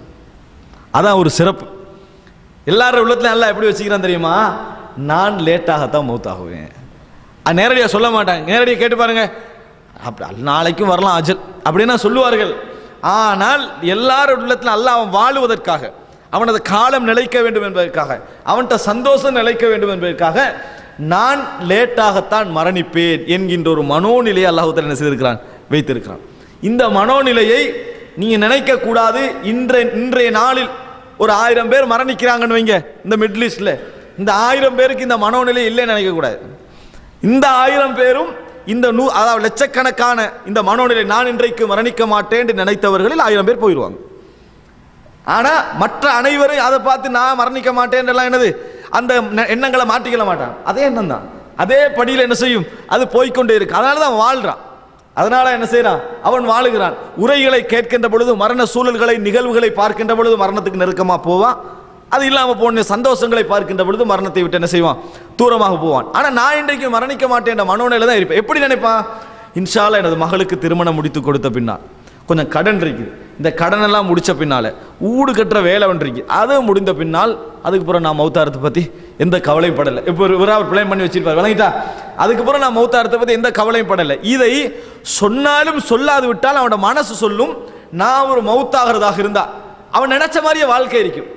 15ல் நினைப்பா நம்ம 20 வரைக்கும் வாழ்வனோ தெரியாது, ஆனால் நான் நிறைய நாள் வாழ்வேன் அப்படின்னு மனசை நினைச்சிருப்பான். 20ல் நினைப்பா என்னது, நான் வந்து திருமணம் முடிக்கும் வரைக்கும் வாழ்வனோ தெரியாது, ஆனால் திருமணம் முடிச்சிருவான் 25ல், விளங்கிட்டா. அப்போ மனசன்னு சொல்லும், நான் 30 வரைக்கும் வாழ்வேனோ தெரியும், ஆனால் நிறைய நாள் வாழ்வேன். இப்படி வந்து 50 55 ஆகக்குள்ள அவன மனசு சொல்லுது, நினைச்ச மாதிரியே லைஃப் வந்துட்டு, நான் நினைச்ச மாதிரியே என்ன செஞ்சுட்டேன், வாழ்க்கையில கடந்து வந்துட்டேன். இப்படியே நான் கொஞ்சம் போனோன்னு சொன்னா என்ன, ஒரு 65 வரைக்கும் என்ன செஞ்சிடலாம், வாழ்ந்துடலாம். இப்படித்தான் யார் நினைப்பார்கள், வாழ்ந்து கொண்டிருக்கின்றவங்க நினைப்பாங்க. மரணித்தார்களே அவர்களும் நினைத்தார்கள். அல்லாஹ் தஆலா எந்தெந்த இடத்துல அஜல் எடுப்பானோ அவனுக்கு எண்ணங்கள் அந்த செகண்டோட என்ன செஞ்சிடும், முடிந்து விடும். இது அல்லாஹ் ஏன் வைத்திருக்கிறான், உலக மக்களுக்கு ரஹமத்தின் காரணமாக, அல்லாஹ் தஆலா வைத்திருக்கிறான். அல்லாஹ் தஆலா அப்படித்தான் இந்த செட்டப்பை பண்ணி இருக்கிறான் இந்த உலகத்தில். எனவே அன்புள்ள சகோதரர்களே, இதை நம்ம மிக முக்கியமாக புரிந்து கொள்ள வேண்டிய ஒரு அடிப்படையான சித்தாந்தம் நான் சொல்லிக் கொண்டிருக்கிறேன். மனிதன் எல்லா வகையிலும் சொல்லிக் கொண்டீங்கன்னு சொன்னால் ஒரு வீக்கான ஒரு செட்டப்பில் அவனுக்கு வாழ்ந்து கொண்டிருக்கிறான். ஆனால் ஆசைகளை பொறுத்த வரைக்கும் அந்த செட்டப்பை விட பெரிய ஆசைகள் என்ன செய்திருக்கிறான், வளர்த்து வைத்திருக்கிறான். நீ முதல் அம்சம். இரண்டாவது சகோதரர்களே, குர்ஆனிலே அல்லாஹ் ரப்புல் ஆலமீன் மரணத்தை பற்றி சொல்லுகின்ற பொழுது எந்த வேதமும் அல்லது மரணத்தை பற்றி உபதேசியுங்கள் என்று ஒருவருக்கு சொல்லப்பட்டால் எப்படி உபதேசிப்பாரோ அது போன்று அல்லாமலும் வித்தியாசமான முறையில் மரணத்தை அல்லாஹ் தஆலா பல இடங்களில் சொல்கிறார். அது ஏன் வித்தியாச முறையில், வித்தியாசம் நல்லா புரிஞ்சுக்கணும், வித்தியாசம் தான், நானா வித்தியாசப்படுத்தலை, வித்தியாசமான முறை. அப்படி நீங்க மரணத்தை பற்றி உரை நிகழ்த்துங்கள் என்று சொன்னால் நம்ம எல்லாம் என்ன சொல்லுவோம், மரணம் நிச்சயமானது, எல்லாரும் உறுதியாக இருக்கிறோம் அதில், அதனால எல்லாரும் கவனமா அப்படிதான் பேசுவோம். இயற்கையா எல்லாரும் அப்படித்தான் பேசுவோம். குர்ஆன் என்ன சொல்லுது பாருங்க, குர்ஆனுடைய அந்த அணுகுமுறை வித்தியாசமாக இருக்கிறது. என்ன சொல்றான் அல்லாஹ் தஆலா சொல்றான்னா, நஹ்னு கத்தர்னா பைனகுமுல் மௌத் ஃபமா நஹ்னு பிமஸ்பூகின், நாங்கள் தான் உங்களுக்கு மத்தியில் மரணத்தை எழுதினோம், எம்மை யாராலும் தோல்வியுறச் செய்ய முடியாது. இப்படி யாரும் மரணத்தை பத்தி பேச மாட்டாங்க. அல்லாஹ் தஆலா என்ன சொல்றான்டா, நஹ்னு கத்தர்னா பைனகுமுல் மௌத் ஃபமா நஹ்னு பிமஸ்பூகின், நாங்கள் தான் உங்களுக்கு மத்தியில் மரணத்தை எழுதினோம், எம்மை யாராலும் தோற்கடிக்க செய்ய முடியாது அப்படின்னு அல்லாஹ் தஆலா சொல்றான். இது யார்கிட்ட இந்த சவாலை விடணும், என்ன யாராலும் தோற்கடிக்க செய்ய முடியாது யார்கிட்ட விடணும், நான் மௌத்தாக மாட்டேன்னு யாராவது சொன்னா அவன்கிட்ட சொல்லலாம், நான் மரணிக்க மாட்டேன், நான் நிரந்தரமாகத்தான் இருப்பேன் என்று சொன்னால் அவன்கிட்ட சொல்லலாம். ஆனா இந்த உலகத்தில், அதாவது இறைவனை மறுத்தவன், இந்த உலகத்தில் நினைத்தது போன்று வாழ்ந்தவன், மதத்தையே மறுத்தவர்கள், அது அல்லாமல் உலகத்திலே அநியாயம் என்றே வாழ வேண்டும் என்று நினைத்தவர்கள் எவர்களுமே நான் மரணிக்க மாட்டேன் ஒரு ஸ்டேட்மெண்ட் என்ன செய்யவில்லை, கொடுத்தது இல்லை. யாராவது அப்படி கொடுத்திருந்தால் அது என்னதான் இருக்கும், இலக்கியத்திற்காக சொல்லி இருப்பார்கள். எதற்காக சொல்லி இருப்பார்கள், இலக்கிய என்னது, ஒரு இலக்கிய வசனத்திற்காக, ஒரு இலக்கிய எதற்காக. நம்ம தமிழ் கவிதையில நிறைய பார்க்கிறோமா இல்லையா, இந்த இலக்கியத்திற்காக என்ன செய்வார்கள், இந்த மாதிரி வார்த்தைகளை ஸ்டேட்மெண்டா கொடுத்திருப்பார்கள். அல்லது அதாவது மக்களை ஏமாற்றுவதற்காக, நான் அடுத்த முறை பிறப்பு எனக்கு மரணம் இல்லை, விளங்கிட்டா என்று ஏதாவது ஏமாற்றுதலை கொடுத்திருப்பார்களோ. யாரும் இந்த உலகத்தில் மரணம் என்கின்ற அந்த நியதியை மறுக்கவில்லை. ஆனா அல்லாஹ் என்ன சொல்றான், நீங்க என்னது மரணத்தை என்ன என்ற விஷயத்தில் மரணத்தில் என்ன யாரும் தோல்வியுறை செய்ய முடியாது, யாரோ சவால் விட்ட மாதிரி அல்லாஹ் என்ன செய்யறான், பேசுகிறான். அதற்கு என்ன காரணம் என்று சொன்னால், குர்ஆனுடைய ஒரு ஸ்பெஷலான ஒரு அணுகுமுறை, குர்ஆனுடைய ஒரு ஸ்பெஷலான அப்ரோச்சிங் என்ன தெரியுமா, மனிதனுடைய வார்த்தைகளையும் எண்ணங்களையும் வைத்து குர்ஆன் என்ன செய்யாது, நிறைய பேசாது. அது அதுக்குரிய இடத்துல அது பேச, அது வேற. சில விஷயங்களை குர்ஆன் என்ன செய்யும்டா, அவனுடைய எண்ணத்துக்கு மாத்தமான செயல்பாடு இருந்தா அதுதான் எண்ணம் என்று குர்ஆன் பேசும். எப்படி, இந்த உலகத்தில் வாழக்கூடிய எல்லாரும் நீங்க பாருங்க, யாரும் மரணத்தை மறுக்கல, ஆனா நான் மரணிக்க மாட்டேன் என்ற ஸ்டைல தான் வாழ்றாங்க. அப்ப அதுதான் எண்ணம். குர்ஆன் எப்படி பேச தெரியுமா, எப்படி வாழ்றாங்க தெரியுமா, யாரும் மரணத்தை மறுக்கவில்லை, ஆனால் எல்லோருடைய வாழ்க்கை எப்படி இருக்குது, நான் மௌத்தாக மாட்டேன் என்ற ஸ்டைல்ல தான் அவன் என்ன செய்யறான், வாழ்ந்து கொண்டிருக்கிறான். சில பொழுதுகளில் மரணம் ஞாபகப்படுத்தப்பட்டாலே அல்லாஹ் நாடினா நான் மௌத்தாகிடுவோம்னு அதை எக்ஸ்ட்ராவா என்ன செஞ்சிருவாங்க, பாதுகாப்புக்கு சேர்த்துக்கொள்வாங்க ஒழிய மற்றபடி மரணத்தை மறந்த நேரத்தில் அவனோட லைஃபை பாருங்க, அடுத்த செய்கிற முடிக்கிறோம் அடிக்கிறோம் இப்படி தான் நிற்பான். ஏன் எல்லாம் செய்கிற மாதிரியே தான் பேசிக்கிட்டு இருப்பான். திடீர்னு மௌத்து நீ எல்லாருக்கும் உள்ள விஷயம் தான், அல்லாஹ் நம்மளை மௌத்தாக்கிடுவான்னு சொல்லி அந்த நிமிடம் மட்டும்தான் அவன் நினைப்பானே ஒழிய மறக்கிற நேரத்தில் நிரந்தரமாக வாழ்வதை போன்றுதான் வாழ்கிறான். அதனால தான் அல்லாஹ் தஆலா குர்ஆன்ல நிறைய இடங்களில் பாருங்கள், அதாவது லா உக்ஸிமு பிஹாதல் பலத் என்ற இடத்துல அல்லாஹ் தஆலா என்ன சொல்றான், அதாவது அவன் என்ன, அதாவது ஒரு அழகான வார்த்தை, யஹ்ஸபு அன்ன மாலஹு அஹ்லத, இதில் வருது வைலுல்லி குல்லி உமஸத்தில் லுமஸா. அல்லாஹ் என்ன சொல்றான், யஹ்ஸபு அன்ன மாலஹு அஹ்லதா, அவன் காலிதீன ஃபீஹா நிரந்தரமா இருக்கிறது. யஹ்ஸபு அவன் நினைக்கிறான், அன்ன மாலஹு அஹ்லதா தனது பணம் தனது சொத்து தன்னை நிரந்தரமாக இந்த உலகத்தில் வைக்கும் என்று நினைக்கிறான். நினைச்சான் அவன். அப்ப அல்லாஹ் எப்படி பேசுவான், செயல்பாடு என்ன, எண்ணத்தில் அவனுக்கு மௌத்தா வேண்டிய எண்ணம் தான் இருக்கும். அவனோட வாழ்க்கை எப்படி இருக்குது, நிரந்தரமா வாழ்ற மாதிரி தான் இருக்கும். அவனோட சம்பாத்தியம் எப்படி இருக்குது, நிரந்தரமா வாழும். அல்லாஹ் என்ன சொல்றான், யஹ்ஸபு அன்ன மாலஹு அஹ்லதா. இன்னொரு இடத்துல அல்லாஹ் தஆலா சொல்றான், ஆது சமுதாயம் என்ன செய்தார்கள், ஆது சமுதாயம் பெரும் பெரும் மலைகளை எல்லாம் குடைந்து கோட்டை கொத்தளங்களை கட்டினார்கள். பார்த்தால் என்று சொல்ல அப்படி அற்புதமாக இருக்கும். தத்தஹிதூன மசானியக லஅல்லக்கும் தஹ்லுதூன், நீங்கள் கட்டுகின்ற கோட்டை கொத்தளங்களை எல்லாம் பார்த்தால் இந்த உலகத்திலே நீங்கள் நிரந்தரமாக தங்குவீர்கள் போல அல்லவா இருக்கிறது என்று அல்லாஹ் தஆலா கேட்கிறான். நீங்க கட்டுவதையெல்லாம் பார்த்தா இந்த உலகத்திலேயே நிரந்தரமாக தங்க போகிறீர்கள் போன்றல்லவா இருக்கிறது என்று அல்லாஹ் குர்ஆனிலே கேட்கிறான். என்ன காரணம், செயல்பாடு என்ன செய்கிறது, நிரந்தரமாக வாழுகின்ற மனோநிலையில் உள்ளவனுடைய செயல்பாடுகள் தான் இருந்து கொண்டே இருப்பதை நாம் பார்க்கிறோம். அதனால தான் அன்புள்ள சகோதரர்களே, ஒன்றை புரிந்து கொள்ள வேண்டும். நிறைய இஸ்லாமிய அதாவது உபதேசகர்கள் மவாயில்கள் இந்த உபதேசங்களில் ஈடுபடக்கூடிய கடந்த கால அறிஞர்களுடைய நல்ல அழகான வார்த்தைகள்ல ஒன்றுதான் என்ன தெரியுமா, ஒரு முஃமின் ஹலாலாக இருந்தாலும் அவனது ஹலாலது ஆர்வம் காபிர்கள் இந்த உலகத்தில் நிரந்தரமாக வாழ்றாங்களே அந்த ஆர்வத்துக்கு சமனாகி விடக்கூடாது. அவனுடைய தோற்றங்களும் அவனுடைய செயல்முறைகள் அவனுடைய வாழ்க்கை முறைகளும் இந்த உலகத்தில் நிரந்தரமாக வாழப்போற என்கின்ற மனோபாவத்தை என்ன செய்யக்கூடாது, காட்டக்கூடாது என்கின்ற ஒரு உபதேசத்தை என்ன செய்திருக்கிறார் என்பதை பார்க்கிறேன். நிரந்தரமான மனோநிலை அவனுக்கு என்ன செய்யும், எப்போ இருக்கும். ஹசனுல் பஸரி அவர்கள் ஒரு இடத்துல நின்று கொண்டிருக்கிறார்கள். அந்த மனிதனுடைய மனோநிலை பாருங்க எப்படி டிஃபரெண்ட் ஆகுது. ஒரு ஜனாசா போகிறது, அந்த நேரத்தில் ஹசனுல் பஸரி அவர் நல்ல உபதேசம் தசீர் உள்ளத்தில் தாக்கம் ஏற்படுகின்றவனும் பேசுவார். பக்கத்தில் உள்ள சகோதரர்கிட்ட கேட்கிறாரு, நீங்க நினைக்கிறீர்களா இந்த ஜனாசா இப்போ மரணிச்சிட்டு இந்த மனிதருக்கு அல்லாஹு தஆலா உயிர் கொடுத்து திருப்பி இந்த உலகத்தில் மறுபடி வாழ சந்தர்ப்பம் கொடுத்தால் அவர் நல்லது செய்வாரா கெட்டது செய்வாரான்னு கேட்டார். இவர் என்ன சொன்னாரு, நிச்சயமா நல்லதான் செய்வாரு, தௌபா கேட்பாரு, மரணத்தை கண்டுட்டாரு, சிறந்த முறையில் வாழுவாரு. அப்போ அவர் திருப்பி கேட்டாரு, அல்லாஹ் தஆலா அந்த மாதிரி ஒரு சந்தர்ப்பம் அவருக்கு கொடுப்பானான்னு கேட்டார். நிச்சயமா கொடுக்க மாட்டான்டார். அப்போ அவர் சொன்னாரு, அல்லாஹ் அவருக்கு சந்தர்ப்பம் கொடுக்காது விட்டாலும் இப்போ உங்களுக்கு சந்தர்ப்பம் தந்திருக்கிறான். அல்லாஹ் தஆலா அவருக்கு சந்தர்ப்பம் கொடுக்காது விட்டாலும் இப்போ உங்களுக்கு சந்தர்ப்பம் தந்திருக்கிறான். எனவே நீங்க அதை பயன்படுத்திக்கங்கன்னு சொன்னார்கள். அன்புள்ள சகோதரர்களே, பாருங்க, சந்தர்ப்பம் கொடுத்தா அவன் எப்படி வாழுவான்ன்றது மனிதனுக்கு தெரியுது, அந்த மனோநிலை தெரிகிறது, அந்த மனதில் உள்ள தாக்கம் தெரிகிறது, அந்த சான்ஸ் எனக்கு இருக்கிறதுன்னு தெரியுது. ஆனால் அவனால் என்ன செய்ய முடியவில்லை, அதை ஜாயின் பண்ணி பார்க்க முடியவில்லை. அதனால ஹசன் பஸரி என்ன செஞ்சாரு, இந்த ஒரு முறையில் என்ன செஞ்சார், அவருக்கு ஒரு உபதேசம் செய்தார். அன்புள்ள சகோதரர்கள், இது மனிதனுடைய மனோநிலை. நிரந்தரமாக வாழுகின்ற மாதிரியான செயல்பாடு இருக்கும், அது இருக்கவே கூடாது. அந்த செயல்பாடு இறைவனுக்கு பிடிக்காத ஒரு செயல்பாடு, அது இறைவனுக்கு சவால் விடுகின்றது போன்ற ஒரு செயல்பாடு. ஒரு மனிதனுடைய வாழ்க்கையில் எவ்வளவு பெரிய அந்தஸ்துக்கும் போகலாம், மன்னராக இருக்கலாம், பெரிய இடத்திற்கு போகலாம், ஆனால் அவனது வாழ்க்கை முறை காட்டணும், நான் அடுத்த செகண்ட் விட்டுட்டு போகக்கூடியவன் என்ற வாழ்க்கை முறை அவன்கிட்ட என்ன செய்யணும், இருக்க வேண்டும். அதனால தான் அல்லாஹு தஆலா மனிதனுடைய வாழ்க்கை முறையெல்லாம் சவால் விடுகின்ற தோரணையில் இருப்பதனால அல்லாஹு தஆலா என்ன சொல்றான், ஃபமா நஹ்னு பிமஸ்பூகின், எம்மை யாராலும் என்ன செய்ய முடியாது, தோற்கடிக்க முடியாது. அன்புள்ள சகோதரர்களே, இது இரண்டாவது அம்சம். குர்ஆன் சவால் விட்டு மரணத்தை பேசுகிறது. இந்த இரண்டாவதுல இன்னும் நீங்கள் புரிந்து கொள்வதற்காக நான் சொல்லுகிறேன், மனிதனுடைய வாழ்க்கை எப்படி சவால் விடு இருக்கிறது என்று சொன்னால் இரண்டு விஷயத்தில், ஒன்று இயற்கை, ஒன்று அவனால் குறைத்து கொள்ள முடியும். ஒன்று இயற்கை என்றால் நேச்சுரலா அல்லாஹ் அவன் அப்படித்தான் வைத்திருக்கான் அல்லாஹ் தஆலா. இன்னொன்று அவனால் குறைத்து கொள்ள முடியும். எது அந்த இயற்கை என்பது எது? அன்புள்ள சகோதரர்களே, நாம் அதாவது உலக வாழ்க்கையிலே பார்க்கிறோம், மனிதன் அதாவது எடுக்கக்கூடிய ஒரு சின்ன ஒரு நோய் வந்துட்டேன்னு வைங்களேன், ஒரு சிறிது ஒரு நோய், இந்த நோய் வந்தால் மனிதனுடைய பயம் என்ன செய்கிறது, அதிகரிக்கிறது. இதோட நம்ம வந்து இது அப்படியே கடைசி இடத்துக்கு போயிருமோ, நம்மளை மௌத்தாக்கிறோமோ, வேற லெவலுக்கு நம்மளை கொண்டு போயிருமோ என்கின்ற மனோநிலையெல்லாம் அந்த நோய் என்ன செய்கிறது, ஏற்படுத்துவதை நாம் பார்க்கிறோம். ஒரு சாதாரண நோய் இதையே என்ன செய்யுது, ஒரு பெரிய அளவுக்கு வருத்தம் வந்தால் மனிதனுடைய மனோநிலை என்ன செய்ய அப்படி போகும். எடுக்கிற ட்ரீட்மெண்ட் எல்லாம் மனிதன் எடுக்கிற ட்ரீட்மெண்ட் எல்லாம் பாருங்க பாப்போம், நோய்க்கு எடுக்கிற ட்ரீட்மெண்ட் மாதிரி இருக்காது.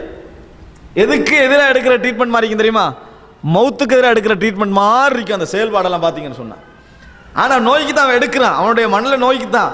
ஆனால் எடுக்கிற ட்ரீட்மெண்ட்டுடைய அந்த அவசரங்களையும் முறைமைகளையும் அந்த மெத்தடை நீங்கள் பார்த்தீங்கன்னு சொன்னால் மரணத்துக்கு எதிரான ஒரு சவால் மாதிரியே அது இருக்கும். அதனால தான் அல்லாஹ் தஆலா சொல்றான், குல் இன்னல் மௌத்தல்லதி தஃபிர்ரூன மின்ஹு ஃபஇன்னஹு முலாகைக்கும்.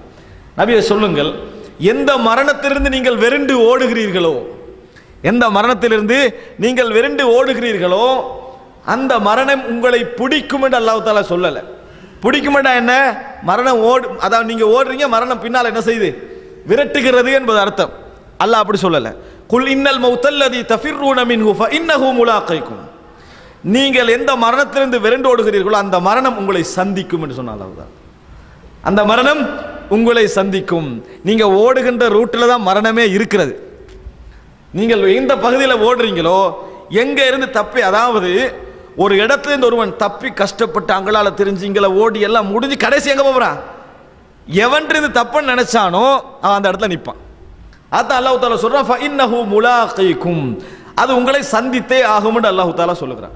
அன்புள்ள சகோதரர்களே, எனவே இந்த அமைப்புல மனிதனுடைய இந்த ஆரோக்கிய விஷயங்களை அப்படித்தான் இருக்கிறான். அதுக்கு நான் ஒரு சின்ன உதாரணம் சொல்றேன். ஒரு நீங்க சாப்பிட உட்கார்றீங்க, எதுல கூட கவனம் இருக்கும் பாருங்க. அல்லாஹ் என்ன சொல்றான், வலா தமூத்துன்ன இல்லா வஅன்தும் முஸ்லிமூன், முஸ்லிம்களாகட்டு நீங்கள் மரணிக்க வேண்டாம். சாப்பிட்ற நேரத்தில் உங்களுக்கு கொலஸ்ட்ரால் தானே, கொஞ்சம் அலர்ட்டாக இருந்துக்கங்க.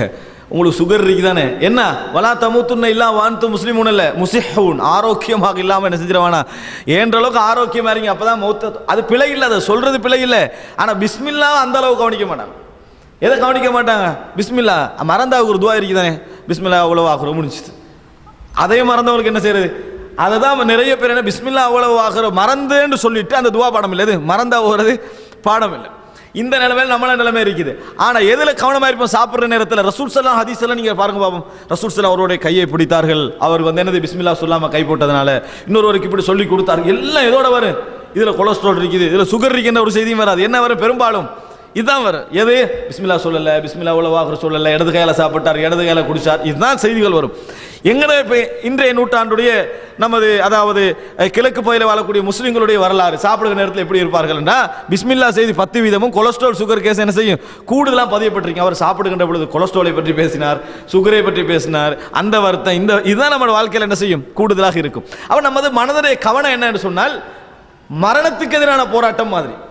அதாவது நோய்க்கு எதிரான ஒரு அம்சம் தான் மரணத்துக்கு எதிரான போராட்டம். ஆனால் அல்லாஹ்வுடைய அற்புதம் என்னன்னு சொன்னால், எண்ணத்தை நீ என்ன செய்யலாம், அதாவது மாற்றிக்கலாம், நகர்த்திக்கலாம். கண்ணு ஹார்ட்டை கூட மாற்றி வைக்கிற அளவுக்கு வந்தாலும் வந்துடுவாங்க, விளங்கிட்டா. ஆனால் உண்டை மாற்றிக்கல, என்ன உயிர் யாரும் கொடுக்கவும் மாட்டாங்க.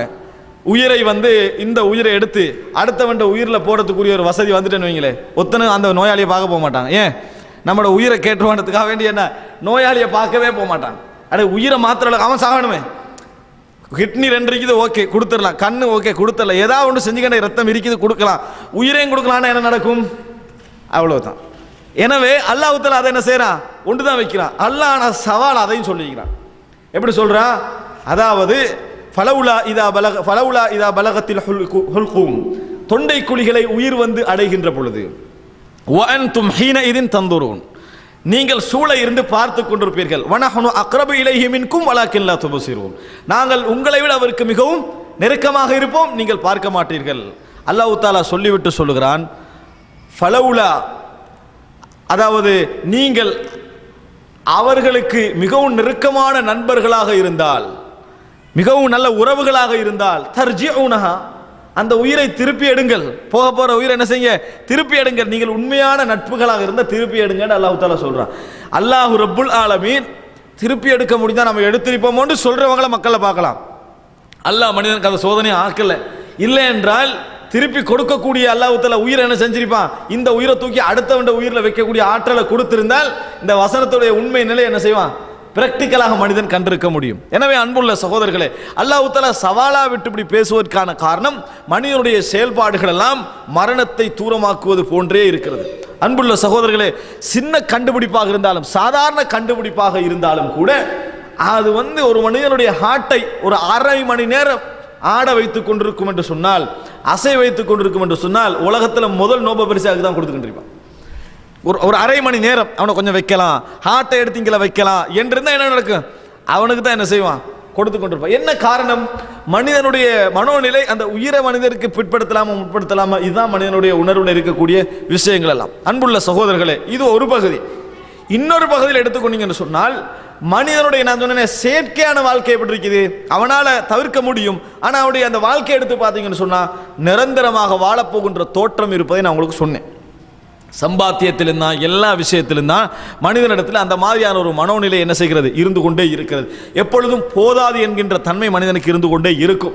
அதை மனிதன் கட்டுப்படுத்த என்ன நினைத்தால் என்ன அவனால் கட்டுப்படுத்த முடிவதில்லை என்பதை நாம் பார்க்கிறோம். அன்புள்ள சகோதரி, இதனால தான் அல்லாஹ் தஆலா அதாவது நாங்கள் தான் உங்களுக்கு மத்தியில் மரணத்தை எழுதினோம், ஒரு நாளும் யாரும் எம்மை தோற்கடிக்க முடியாது என்று அல்லாஹ் தஆலா சொல்லி காட்டுகிறான். அன்புள்ள சகோதரர்களே, அதாவது இந்த உலகத்தில் எவ்வளவு பெரிய அட்டகாசங்களை பண்ணிவிட்டாலும், நான் தான் இனி இல்லவன் இல்லை என்று வாழ்ந்து விட்டாலும் எல்லோரும் மண்ணோடு மண்ணாகி போய் விடுவார்கள். ஒரு செய்தி, ஒரு படிப்பினைக்காக ஒரு செய்தி, ஒரு அதாவது ஒரு ஞானி மக்களுக்கு உணர்த்துவதற்காக என்ன செய்யறாரு? கொஞ்சம் மக்கள் இருக்கிற இடத்துல அவர் என்ன செய்யறாரு?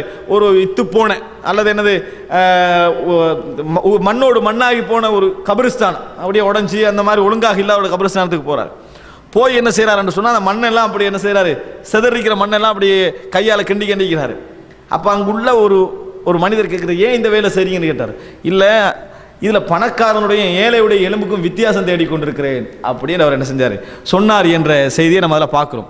என்ன சொல்ல வராருன்னு சொன்னால், இறுதி நிலை என்ன? ஒன்றுமே இல்லாத மண்ணாகி போகின்ற ஒரு நிலை என்பதை மனிதன் கண்கூடாக தெரிந்து வைத்திருக்கிறான், புரிந்து வைத்திருக்கிறான். அன்புள்ள சகோதரர்களே, 4வது அம்சம், மரணம் என்றால் என்ன என்பதையும் இஸ்லாம் எங்களுக்கு அழகாக சொல்லிவிட்டு வருது. நான் இதை சயின்டிஃபிக்கலாக அவங்கள்ட்ட பேசலை. மரணம் என்றால் என்ன என்பதே பயாலஜியில் ஒரு பெரிய ஒரு செக்ஷன். விளங்கிட்டா? ஹார்ட் நிற்கிறதா, மூளை நிற்கிறதா, விளங்கிட்டா? ஒரு 2-3 வருஷம் ஒன்றுமே அப்படி அசையாமல் நிற்கிற அவனுக்கு மரணமா, எது மரணம், இது ஒரு சைட்டு. அதை நான் பேசல. மரணம் என்பதை அல்லாஹ் தஆலா என்ன செய்யறான்? அழகான முறையில் மரணம் என்பதை விளங்கப்படுத்துகிறான். அழகான முறையில் மரணம் என்பதை விளங்கப்படுத்த. மரணம் என்றால் என்ன? அன்புள்ள சகோதரர்களே, சுப்ஹானல்லாஹ், அற்புதமாக இருக்குது. இவ்வளோ பெரிய ஒரு இன்பமான வாழ்க்கை வாழக்கூடிய மனிதனுடைய வாழ்க்கையுடைய மரணம் என்கின்ற பகுதியை நினைத்தால் அற்புதத்திலும் ஒரு அற்புதம். சின்ன ஒரு இடத்துல தான், சிறிய ஒரு இடம். சாதாரணமாக சின்ன விஷயத்தில் ஆரம்பிக்கிறேன்னு, நம்ம சாப்பிடுகிற நேரத்தில் நமது உடம்பை நோக்கி போகக்கூடிய 2 குழாய்கள், அந்த 2 குழாய்களுக்கும் ஒரே கவர் தான். 2 குழாய்க்கும் ஒரே கவர் தான். ஒன்று உணவுக்கு நீங்கள் மூச்சு எடுக்கக்குள்ள என்ன செஞ்சிடும்? அந்த கவர் உணவு செக்ஷனை அடைச்சிடும். உணவு போக்கில் என்ன செஞ்சிடும்? மூச்சு செக்ஷனை அடைச்சிடும். கொஞ்சம் மிஸ் ஆயிடுச்சுன்னு சொன்னால் ஒரு சின்ன ஒரு துளி, 100ல் 1 பகுதி, ஒரு துளி, ஒரு சோற்றுமணியே உள்ளுக்கு போகாது. நம்ம புறையறன்னு சொல்கிறோம் தானே, அது ஒன்று போகாது. அது 100ல் 1 துண்டு என்ன செஞ்சிடும்? அங்கே போயிடுச்சுன்னு சொன்னால் நம்மளால் எதுவுமே செய்ய முடியாது. மரணம் தான். காற்று பகுதிக்குள் இந்த சாப்பாடு போச்சுன்னு வைங்களே, அதுக்கு பின்னால் அதை க்ளீன் பண்ணதுக்குரிய, அதை ஃப்ரெஷ் பண்ணதுக்குரிய எந்த விதமான ஆற்றலும் உடம்புக்கு இல்லை. அல்லாஹ் இயற்கையாக கொண்டு வச்சுக்கிறான். தட்டி அந்த செக்ஷனை காற்றின் மூலம் கிளியர் பண்ணி புறையேறுன்ற ஒரு பகுதி இருக்குதே அடிச்சிடும். அது நாங்களாக செய்கிறதில்லை, அது உடம்பாக எலர்ட் பண்ணி என்ன செஞ்சிடும்? செய்து வெளியே எடுத்துரும். மரணிக்கணும்னு அல்லாஹ் நினச்சாண்டா அதை விட்டுட்டா சரி, அவ்வளோதான். அந்த ஒரு துளி தான், அந்த ஒரு பகுதி அல்லாஹ் விட்டு விட்டான் என்றால் போதுமான. நிறைய பேருக்கு தெரியும், அதோடைய அளவு கூடுதலாக நம்ம அப்படி நடந்துட்டு வைங்களே, அது மீண்டு வரதுக்கு எவ்வளோ டைம் போகும், அதுலேருந்து மீண்டு வருவதற்கு என்னமோ ஒரு டைம் போகும். இதை விட்டுட்டு என்ன விளக்கம் சொல்கிறாங்கன்னா, யாரோ நினைக்கிறாங்கடா, யாரோ நினைக்கிறீங்களா, யாரோ மறக்க போகிறாங்க. யாரோ என்ன மறக்க போகிறாங்கன்ற அர்த்தம், யாரோ நினைக்கிறாங்கன்னு என்ன செய்கிறாங்க, அதுக்கு விளக்கம் சொல்கிறாங்க. அது மரணம். விளங்கிட்டா? மரணத்துக்குரிய ஒரு இடம் தான் அது. இந்த இடத்துல இன்னொரு விஷயத்தை ஞாபகப்படுத்திக்கொள்ளணும். தும்மினா ஏன் அல்ஹம்துலில்லாஹ் சொல்கிறோன்னு சொன்னால், மனிதனுடைய எல்லா விதமான இதுவும் டிஸ்கனெக்ட் ஆகி என்ன செய்யுது? கனெக்ட் ஆகுறதுனால அல்ஹம்துலில்லாஹ்னு சொல்கிறோம். அப்போ புறையறதுக்கு அல்ஹம்துலில்லாஹ் வந்திருக்கணுமே. இதான் விளக்கமாக இருந்தால் இந்த மாதிரி புறையேறுவதற்கு அல்ஹம்துலில்லாஹ் வந்திருக்கணும். இபாதத் ஒரு சப்ஜெக்ட் வந்தால் என்ன செய்யணும், அதை அப்படியே ஏற்றுக்கிட்டு போகணும் அல்ஹம்துலில்லாஹ். இல்லைன்னா 5-6 அல்ஹம்துலில்லாஹ்க்கு 5-6 தும்மலுக்கு அல்ஹம்துலில்லாஹ் சொல்ல வேண்டி வரும். 3க்கு பிறகு சொல்ல வேணாட்டாங்க ரசூல் ஸல்லல்லாஹு அலைஹி வஸல்லம். 3 தும்மலுக்கு பிறகு நோய் சொல்ல வேணான்னு சொன்னாங்க. எனவே விளக்கம் சொல்கிற நேரத்தில் என்ன செய்யணும், கொஞ்சம் மற்றதை என்ன செய்யணும், யோசித்து சொல்ல வேண்டும் என்பதை நாங்கள் புரிந்து கொள்ள வேண்டும். அன்புள்ள சகோதரர்களே, இன்னும் சொல்லி பாருங்க, மனிதனுடைய முழு ஆற்றலையும், மனிதனுடைய அதாவது முழு அம்சத்தையும், மூச்சுடைய இந்த மனிதனுடைய உயிர் என்கின்ற அம்சத்தை எதில் அல்லாஹ் தஆலா வைத்திருக்கிறான், காற்று என்கின்ற அம்சத்தை மனிதன் எடுக்கக்கூடிய காற்றில் வைத்திருக்கிறான். மூச்சு எடுக்கிறோமே இதில் வைத்திருக்கிறான். இதால தான் நம்ம உயிர் வாழ்கிறோம், இதில் தான் என்ன செய்கிறோம், உயிர் வாழ்கிறோம். இதை யாரும் நினைக்காத மாதிரி அல்லாஹ் வச்சுக்கிறான். நான் ஒரு 5 மினிட்ஸ் உங்களோட இதை நினைக்கிறத மட்டும் பேசினேன்னு வைங்களேன், உடம்பு தாங்காது. இதை மட்டும் இது எப்படி காத்து போகுது, இதனை தான் நம்ம நிற்கிறது என்ற பகுதியை நான் மூச்சில் மட்டும் உங்களுக்கு குறித்து மூச்சை மட்டும் பேசிக்கின்றதுன்னு வைங்களேன், ஒரு 5 நிமிடம் ஒரு 10 நிமிடம் மனிதனுக்கு வந்து என்ன செய்யணும்னா மூச்சு எடுத்து பார்க்குற ஒரு உணர்வு வரும். அந்த நேரத்தில் எப்படி வரும், கொஞ்சம் இழுத்து விட்டுக்கொள்வாங்க. ஏன், அதை உணர்த்தினா நான் அந்த மூச்சை பற்றியே உங்களுக்கு கொஞ்சம் நேரம் பேசுகிறேன்னு வைங்களேன், அதை உங்களுக்கு நான் தொடர்ந்து உணர்த்தினேன் என்று சொன்னால் உங்களுக்கு என்ன செய்யும், அந்த உணர்வு வரும். ஆனால் நம்ம அதை மறந்துட்டோம். அந்த பகுதியை நம்மளுக்கு உலகத்தில் செய்கிற மிக முக்கியமான வேலை என்ன, மூச்செடுத்தல்.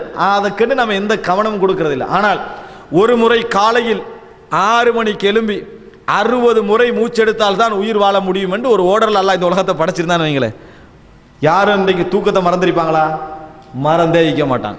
ஏன், அன்றைக்கு மௌத்து அதில் தான் இருக்குது. அதனால் எழும்பி முதல் வேலை என்ன, 60 முறை மூச்சு விடுறது தான். அல்லாஹ் அப்படி வைக்கல. ஹதீஸில் வருது, ரசூலுல்லாஹி ஸல்லல்லாஹு அலைஹி சொன்னார்கள், சொர்க்கத்திலே மனிதர்கள் வந்து தஸ்பீ செய்வார்கள். சுபஹானல்லாஹ், அல்ஹம்துலில்லாஹ், அல்லாஹு அக்பர் போட்ட தஸ்பீகளை எல்லாம் என்ன செய்வார்கள், சொல்வார்கள். எப்படி சொல்வார்கள் தெரியுமா, யுல்ஹமூன தஸ்பீஹ கமா உல்ஹிமு அன்-நஃபஸ. எப்படி அவர்களுக்கு மூச்சு எடுப்பது என்பது அல்லாஹ் தஆலா இயற்கையாக வழங்கி இருக்கிறானோ அதுபோன்று தஸ்பீஹ் செய்து கொண்டிருப்பார்கள். அதுபோன்று சொர்க்கத்தில் என்ன செய்வார்கள், தஸ்பீஹ் செய்வார்கள். அப்படின்னா என்ன, இந்த மூச்செடுத்தல் எப்படி இயற்கையாக இருக்குது, நம்ம நினைச்சு செய்கிறோமா, அது மாதிரி தஸ்பீஹ் அவர் செய்வார் சொர்க்கத்தில். ஒப்பிட்டு ரசூல் ஸல்லல்லாஹு அலைஹி வஸல்லம் என்ன செய்கிறார்கள், சொல்லுகின்றார்கள். எனவே அன்புள்ள சகோதரர்களே, நாங்கள் புரிந்து கொள்ள வேண்டிய மிக முக்கியமான பிரதானமான அம்சங்களில் ஒன்று இந்த மூச்சு எடுத்தல். இந்த மூச்சு எடுத்தல் என்கின்ற அம்சம் இது மிக முக்கியமான அம்சங்கள் உண்டு. எனவே அன்புள்ள சகோதரர்களே, நாங்கள் புரிந்து கொள்ள வேண்டும், எங்களுக்கு இந்த மூச்சு என்கின்ற இந்த அம்சம் மிக முக்கியமான ஒரு இடம். மரணம் என்கின்ற அம்சம் அதில் தான் தங்கி இருக்கிறது. அது அடைத்தா நம்மளுக்கு என்ன செஞ்சிடும், அது மரணம் என்ற அர்த்தம். அதை அடைச்சவன்னு சொன்னால் நம்மளுக்கு மரணம் என்று அர்த்தம். அன்புள்ள இவ்வளவு இலகுவான ஒரு பகுதியில் அல்லாஹ் ரப்புல் ஆலமீன் இந்த மரணத்தை வைத்திருக்கிறான், இவ்வளவு இலகுவான பகுதியில். ஆனால் மனிதனுடைய செயல்பாடுகள், அகங்காரங்கள், சொத்து சம்பாதிக்கிற முறைமைகள்லாம் எடுத்து பார்த்தீங்கன்னு சொன்னால் மிகப்பெரிய ஒரு அகங்கார தோற்றம் ஒன்று என்ன செய்யுது, மனிதனுக்கு வழங்குது. ஆனால் மூச்சு என்பது சின்ன ஒரு இடத்துல என்ன செய்து இருந்து கொண்டிருக்கிறது. அன்புள்ள சகோதரர்களே, இன்னும் நீங்கள் நினைத்து பாருங்கள், ரசூலுல்லாஹி ஸல்லல்லாஹு அலைஹி வஸல்லம் சொன்னார்கள், மரணத்தை பற்றி அழகாக இந்த ஹதீஸில் என்ன செய்தார்கள், விளங்கப்படுத்தினார்கள். மரணத்தை பற்றி அழகாக ரசூலுல்லாஹி ஸல்லல்லாஹு அலைஹி வஸல்லம் இந்த ஹதீஸிலே விளங்கப்படுத்தினார்கள். எப்படி ரசூல் ஸல்லல்லாஹு அலைஹி வஸல்லம் மக்களுக்கு மத்தியிலே சொல்கிறார்கள், ஒரு அழகான ஹதீஸ், மன் அஹப்ப லிகா அல்லாஹி அஹப்பல்லாஹு லிகாஅஹு. யார் அல்லாஹ்வுடைய சந்திப்பை விரும்புகிறாரோ அவருடைய சந்திப்பை அல்லாஹ் ரப்புல் ஆலமீன் விரும்புவான். மன் அஹப்ப லிகா அல்லாஹி அஹப்பல்லாஹு லிகாஅஹு. யார் அல்லாஹ்வுடைய சந்திப்பை விரும்புகிறாரோ அவருடைய சந்திப்பை அல்லாஹ் ரப்புல் ஆலமீன் விரும்புவார். அல்லாஹ்வுடைய சந்திப்பை விரும்ப வேண்டும். வமன் கரிஹ லிகா அல்லாஹி கரிஹல்லாஹு லிகாஅஹு. யார் அல்லாஹ்வுடைய சந்திப்பை வெறுக்கிறாரோ அவரது சந்திப்பை அல்லாஹ் ரப்புல் ஆலமீன் வெறுப்பான். யார் அல்லாஹ்வுடைய சந்திப்பை விரும்புகிறாரோ அவரது சந்திப்பை அல்லாஹ் ரப்புல் ஆலமீன் விரும்புவான். யார் அல்லாஹ்வுடைய சந்திப்பை வெறுக்கிறாரோ அவரது சந்திப்பை அல்லாஹ் ரப்புல் ஆலமீன் வெறுப்பான். இப்போ இந்த இடத்துல அல்லாஹ்வுடைய சந்திப்பை நீங்கள் விரும்புகிறீர்களா என்று கேட்டான்னு சொன்னால் நம்ம எல்லாம் என்ன செஞ்சிருவோம், அல்லாஹ்வுடைய சந்திப்பை நாங்கள் விரும்பாமல் இருக்கிறோம். சரி, அல்லாஹ்வுடைய சந்திப்பை விரும்பணுமாக இருந்தால் நாங்களாம் மௌத்தாகி ஆகணும். மௌத்தாக ரெடியான கேட்டால் மௌத்து கொஞ்சம் என்ன செய்யணும், கொஞ்சம் ஒரு டைம் போன பிறகு தான். அப்போ அல்லாஹ்வுடைய சந்திப்பை விரும்புகின்றவன் அந்த விரும்புவதற்கு என்னெல்லாம் வழிமுறைகள் தேவையோ அத்தனை செய்யணுமா இல்லையா? மன் அஹப்ப லிகா அல்லாஹி அஹப்பல்லாஹு லிகாஅஹு வ மன் கரிஹ லிகா அல்லாஹி கரிஹல்லாஹு லிகாஅஹு. அல்லாஹ்வுடைய சந்திப்பை விரும்புகின்றவன் என்ன செய்யணும், அந்த சந்திப்புக்கான எல்லா வழியும் செய்யணும். இது நபித்தோழர்கள் விளங்கி வைத்திருந்தார்கள். விளங்கி வைத்திருந்ததனால ரசூலுல்லாஹி ஸல்லல்லாஹு அலைஹி நபித்தோழர்கள் விளங்கி வச்சிருந்தாங்க. விளங்கி வைத்திருந்ததனால ஒரு விஷயம் சொன்னாங்க, அல்லாஹ்வின் தூதரே. அவங்க ஒரேடியா நம்ம அல்லாஹ் இப்போ நம்ம சொன்னோமே அல்லாஹ்வுடைய சந்திப்பை நம்ம விரும்புகிறோம் அப்படி சொல்லலை. வமா மின்னா இல்லா அஹதுன் வஹு யக்ரஹுல் மௌத். அல்லாஹ்வின் தூதரே, எங்களில் உள்ள எல்லோரும் மரணத்தை வெறுப்பவர்கள் தானே அப்படின்னு சொன்னார்கள். எங்களில் உள்ள எல்லோரும் மரணத்தை வெறுப்பவர்கள் தானே என ரசூலுல்லாஹி ஸல்லல்லாஹு அலைஹி வஸல்லம் இடத்திலே பதில் சொன்னார்கள். உடனே ரசூல் ஸல்லல்லாஹு அலைஹி சொன்னார்கள், லைஸ கமா தத்ஹபூன இலை. நீங்கள் சொல்லுவது போன்றல்ல, நீங்கள் என்ன நினைக்கிறீங்களோ அதல்ல, நான் சொல்வது எதை தெரியுமா என்று சொல்லிவிட்டு ரசூலுல்லாஹி ஸல்லல்லாஹு அலைஹி வஸல்லம் சொன்னார்கள், வதாலிக இதா ஷஹஸல் பஷர் وذلك إذا شخص البصر وحشرج الصدر وقشعر الجلد وتشنجت الأصابع என்று ரசூலுல்லாஹி ஸல்லல்லாஹு அலைஹி வஸல்லம் சொன்னார்கள். அது உங்கள் கண்கள் உருள ஆரம்பிக்கின்ற நேரம், உங்கள் இதயம் செம்பு பாத்திரம் கொதிப்பது போன்று படபடக்கின்ற நேரம், உங்கள் கால்களும் கைகளும் ஒன்றோடொன்று பின்னிக்கொள்கின்ற நேரம், உங்களது மயிர்கள் சிலிர்க்கின்ற நேரம். இந்த நேரத்தில் யார் அல்லாஹ்வுடைய சந்திப்பை விரும்புகிறாரோ அவரது சந்திப்பை அல்லாஹ் ரப்பல் ஆலமீன் விரும்புவான். யார் அல்லாஹ்வுடைய சந்திப்பை இந்த நேரத்தில் வெறுக்கிறாரோ அவரது சந்திப்பை அல்லாஹ் தஆலா விருப்பான். நம்ம உறங்கிக் கொண்டிருக்கிறோம், திடீரென நம்மளுக்கு மரண உணர்வு வருகிறது, காலோடு பின்னிக்கொள்கிற மரண உணர்வு வந்தால் இதான் மரணம் என்று விளங்கிடும். நம்ம மரணத்தில் இருக்கிறோம் என்பது விளங்குறது. நமது உடலெல்லாம், அதாவது மயிர்கள் எல்லாம் சிலிர்க்க ஆரம்பிக்கிறது, இதயம் படபடக்கிறது, கடைசி நிலை அடைந்து கொண்டிருக்கிறோம். மரணம் என்று வந்தால் எந்த வகை நம்ம கையை கூட அசைக்க இயலாது. பக்கத்தில் மனைவி இருப்பான், குழந்தைகள் இருப்பார்கள். நான் மௌத்தாக போகிறேன் என்று சொல்வதற்குரிய எந்த சந்தர்ப்பம் உங்களுக்கு இருக்காது. கையை கூட உங்களுக்கு என்ன செய்ய முடியாது, அசைக்க முடியாது. முகத்தை ஒரு பக்கம் திருப்பி அழுது நான் பிரிய போகிறேன் என்று சொல்வதற்கான எந்த வழிமுறையும் என்ன செய்யாது, இருக்காது. மரணம் என்று வந்தால் அப்படி தான். அவர்கள் நிம்மதியாக தூங்கி கொண்டிருப்பார்கள், குழந்தைகள் நிம்மதியாக தூங்கி கொண்டிருக்கும். இந்த மாதிரி ஒரு மனோநிலையில், அவர்களுடைய எதிர்காலம் என்ன என்று உங்களுக்கு தெரியாத ஒரு மனோநிலையில் உயிர் போகிறது. ஃபஹீன இதின், அந்த நேரத்தில் வமன் அஹப்ப லிகா அல்லாஹ், அல்லாஹ்வுடைய சந்திப்பை யார் விரும்புகிறாரோ அஹப்பல்லாஹு லிகாஅஹு, அவரை சந்திப்பை அல்லாஹ் தஆலா விரும்புவான். வமன் கரிஹ லிகா அல்லாஹ், யார் அல்லாஹ்வுடைய சந்திப்பை வெறுக்கிறாரோ அல்லாஹ் தஆலா கரிஹல்லாஹு லிகாஅஹு, அவருடைய சந்திப்பை வெறுப்பான். 100-70% அவருடைய நிலை என்ன, அந்த நிலையில் இல்லை. இன்ஷா அல்லாஹ் நம்ம தயாராக வேண்டும், அடுத்த கிழமைனா நினைச்சிட்டு இருப்போம். இந்த நாள் இன்றைய இரவு நான் தயாரானு கேட்டால் நிறைய பேர் என்ன அந்த மனோநிலையில் இல்லை என்பதுதான் மிகப்பெரிய ஒரு உண்மை. அன்புள்ள சகோதரர்களே, ரசூலுல்லாஹி ஸல்லல்லாஹு அலைஹி வஸல்லம் அவர்கள் இதில் மரணம் எப்படி இருக்கும் என்பதை ரசூல் ஸல்லல்லாஹு அலைஹி வஸல்லம் செய்றாங்க, அழகான முறையில் அப்படியே விளக்கப்படுத்தி காட்டுகிறார்கள். மரணம் என்பது அந்த நிமிடத்தில் வந்தால் அல்லாஹ்வை விரும்பக்கூடிய மனோநிலை நாங்கள் இருப்பது என்பது ஒரு மிகப்பெரிய ஒரு விஷயம். ரசூலுல்லாஹி ஸல்லல்லாஹு அலைஹி வஸல்லம் அவர்கள் சக்கராத்திலே இருக்கின்ற நேரம் பற்றி வரக்கூடிய செய்தி எப்படி வருது நம்ம கேட்டிருக்கிறோம். ரசூல் ஸல்லல்லாஹு அலைஹி வஸல்லம் சக்கராத்துடைய வருத்தம் தாங்க முடியாமல், அந்த வேதனை தாங்க முடியாமல் நபி அவர்கள் என்ன செய்வார்கள், தண்ணீரை அப்படி முகத்தில் என்ன செய்வார்கள், ஊட்டிக்கொள்வார்கள். இன்னலில் மௌத்தில சக்கராத், மௌத்துக்கு சக்கராத் என்கின்ற ஒரு வேதனை உண்டு என்று ரசூல் ஸல்லல்லாஹு அலைஹி வஸல்லம் செய்வார்கள், சொல்லிக்கொண்டே இருந்தார்கள். இன்னலில் மௌத்தில சக்கராத், மௌத்துக்கு சக்கராத்துடைய வேதனை உண்டு. ஆயிஷா ரதியல்லாஹு அன்ஹா அவர்கள் நபிகளார் அல்லாஹ்வுக்கு மிக நெருக்கமான ஒரு மனிதர் படுகின்ற வேதனையை பார்த்துவிட்டு அவங்களுக்கு ஒரு வைராக்கியமான ஒரு சிந்தனை வந்தது. என்ன சொன்னார்கள் தெரியுமா, நபி அவர்களுக்கே சக்கராத்தில் விதிவிலக்கு இல்லாத பொழுது இந்த உலகத்தில் யாரும் விதிவிலக்கு அடைக்கப்படுவதை நான் விரும்பவில்லை. நபி அவர்களுக்கு சக்கராத்துடைய வேதனை என்பதை தவிர்க்க முடியாது என்கின்ற பொழுது இந்த உலகத்தில் யாருக்கும் விதிவிலக்கு வழங்கப்படுவதை நான் விரும்பவில்லை. அன்புள்ள சகோதரர்களே, சக்கராத்துடைய மனோநிலையை அல்லாஹ் தஆலா இன்னொரு இடத்துல வழங்கப்படுத்தி காட்டுகிறான் சூரத்துல் ஹஜ்ஜில். மறுமை நாளை பற்றி அல்லாஹ் தஆலா சொல்லி வருகிற நேரத்தில் மறுமையுடைய அந்த சத்தம் எப்படி இருக்கும் என்று அல்லாஹ் தஆலா சொல்றான், வதரன்னாஸ சுகாரா வமா ஹும் பிசுகாரா, மக்களை நீங்கள் போதையில் காணுவீர்கள், அவர்கள் போதையில் இல்லை என்று அல்லாஹ் தஆலா சொல்றான். சக்கராத் அதெல்லாம் என்ன, சுகாரா சக்கர் இதெல்லாம் என்ன, போதையோடு சம்பந்தப்பட்டது. அவர்கள் போதையில் போதையாக காணுவீர்கள். காரணம் அவ்வளவு ஒரு பயங்கரமான சூழலாக இருக்கும். பயங்கரமான சூழல் தான் இந்த சக்கராத் என்ற சூழல் என்ன செய்து யூஸ் பண்ணப்படுது, எதுவுமே மறந்து போயிடும். இந்த மாதிரி ஒரு கட்டத்தில் யார் அல்லாஹ்வுடைய சந்திப்பை விரும்புகிறாரோ அவர் அல்லாஹ்வுடைய சந்திப்பை. ரசூல் இன்னொரு செய்தி சொன்னாங்க பாருங்க, ஒரு ஜனாசா போகிறது, ரசூல் ஸல்லல்லாஹு அலைஹி வஸல்லம் சொன்னாங்க, முஸ்தரிஹுன் அவ் முஸ்தராஹும் மின்ஹு, போகின்ற ஜனாசா ஒன்றில் முஸ்தரிஹ் நிம்மதி அடைகிறது அல்லது அவரிலிருந்து நிம்மதி அடைகிறார்கள் என்று ரசூல் ஸல்லல்லாஹு அலைஹி வஸல்லம் சொன்னாங்க. சொல்லிவிட்டு சொன்னார்கள், சஹாபாக்கள் கேட்கிறாங்க, முஸ்தரிஹ் வ முஸ்தராஹும் மின்ஹு என்ன? ரசூல் ஸல்லல்லாஹு அலைஹி வஸல்லம் விளங்கப்படுத்துகிறார்கள், அம்மல் முஸ்தரிஹ் அம்மல் முஃமின், முஃமினாக இருந்தால் யஸ்தரிஹு மின் நஸபித் துன்யா வ அதஹா, ஒரு முஃமின் இந்த உலகத்துடைய டயர்டிலிருந்தும் இந்த உலகத்துடைய அசௌகரியங்கள் தொந்தரவுகள் சோதனைகளிலிருந்தும் நிம்மதி அடைகிறான் என்றாங்க ரசூலுல்லாஹ்.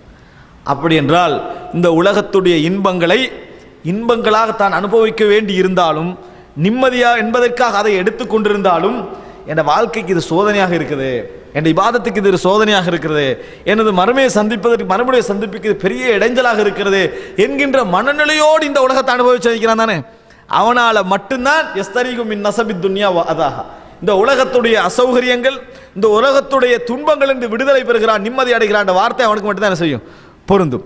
ஆனால் காபிராக இருந்தால், மோசமானவராக இருந்தால் அவரிலிருந்து உலகத்தில் உள்ளவர்கள் என்ன செய்கிறார்கள், நிம்மதி அடைகிறார்கள். ரசூலுல்லாஹி ஸல்லல்லாஹு அலைஹி வஸல்லம் அவர்கள் சொல்லி காட்டினார்கள். அன்புள்ள சகோதரர்களே, மரணம் என்பது, நான் சக்கராத்தை பற்றி எடுக்கல, மரணம் என்பது இவ்வளவு நிச்சயமாக இப்படிப்பட்ட சூழலில் மரணம் வருமாக இருந்தால் நம்ம இதை தெரிஞ்சு வைத்திருக்கிறோம் என்றால், மரணம் எல்லா வகையிலும் எம்மை சூழ்ந்து கொண்டிருக்கிறது என்று சொன்னால் அல்லாஹு தஆலா காஃபிர்களோட சதியை பற்றி சொல்லுவான் குர்ஆன்ல. அற்புதமான ஒரு வசனம் அது. காஃபிர்களுடைய சதிகளை பற்றி அல்லாஹு தஆலா சொல்லுவான். சொல்லிட்டு வந்து அல்லாஹ் ஒன்று சொல்லுவான், முஹீத்னு சொல்லுவான் அல்லாஹு தஆலா. முஹீத் என்றால் அவர்களை இறைவன் சூழ்ந்திருக்கிறான் அப்படின்னு என்ன பெரிய, அதாவது அவர்கள் சதி செய்கிறார்கள், அவர்கள் என்ன செய்தால் சதி செய்தாலும் வ இந்தல்லாஹி மக்ருஹும் வ இன் கான மக்ருஹும் லிதஸூல மின்ஹுல் ஜிபால். அல்லாஹ்வுடைய சதியெல்லாம் அல்லாஹ்விடத்திலே தான். அவருடைய சதிகள் மலை அளவுக்கு பெரியவைகளாக இருந்தாலும் சரி அல்லாஹ் தான் சூழ்ந்திருக்கிறான். எந்த அளவுக்கு என்று சொன்னால், உஹது யுத்தத்தில் ஒரு 300 பேர் மட்டும் என்ன செஞ்சிட்டாங்க, ஓடிட்டாங்களா இல்லையா? சிலர் யுத்தத்துக்கே வரல. அப்ப உஹது யுத்தம் தோல்வியில் என்ன செஞ்சது, முடிந்த ஒரு யுத்தம். உடனே அந்த மக்கள் என்ன பேசினாங்க தெரியுமா? மதீனாவில் தப்பினாங்களே, அவர்கள் எம்மிடத்திலே இருந்திருந்தால் மரணித்திருக்க மாட்டார்கள், தேவையில்லாம போனதுனால தான் என்ன செஞ்சாங்க, மௌத்தாயிட்டாங்க. நாங்க என்ன செஞ்சது, விஷயத்தை விளங்கி தான் என்ன செய்தோம், போகாமல் இருந்தோம். இப்படி நயவஞ்சகர்கள் எல்லாம் பேசினாங்க. அல்லாஹ் தஆலா நினைத்து அவர்கள் அங்கே அழிச்சிருக்கலாம். ஆனா அல்லாஹ் தஆலா ஒரு அழகான வசனம் இறக்கின அவங்களுக்கு.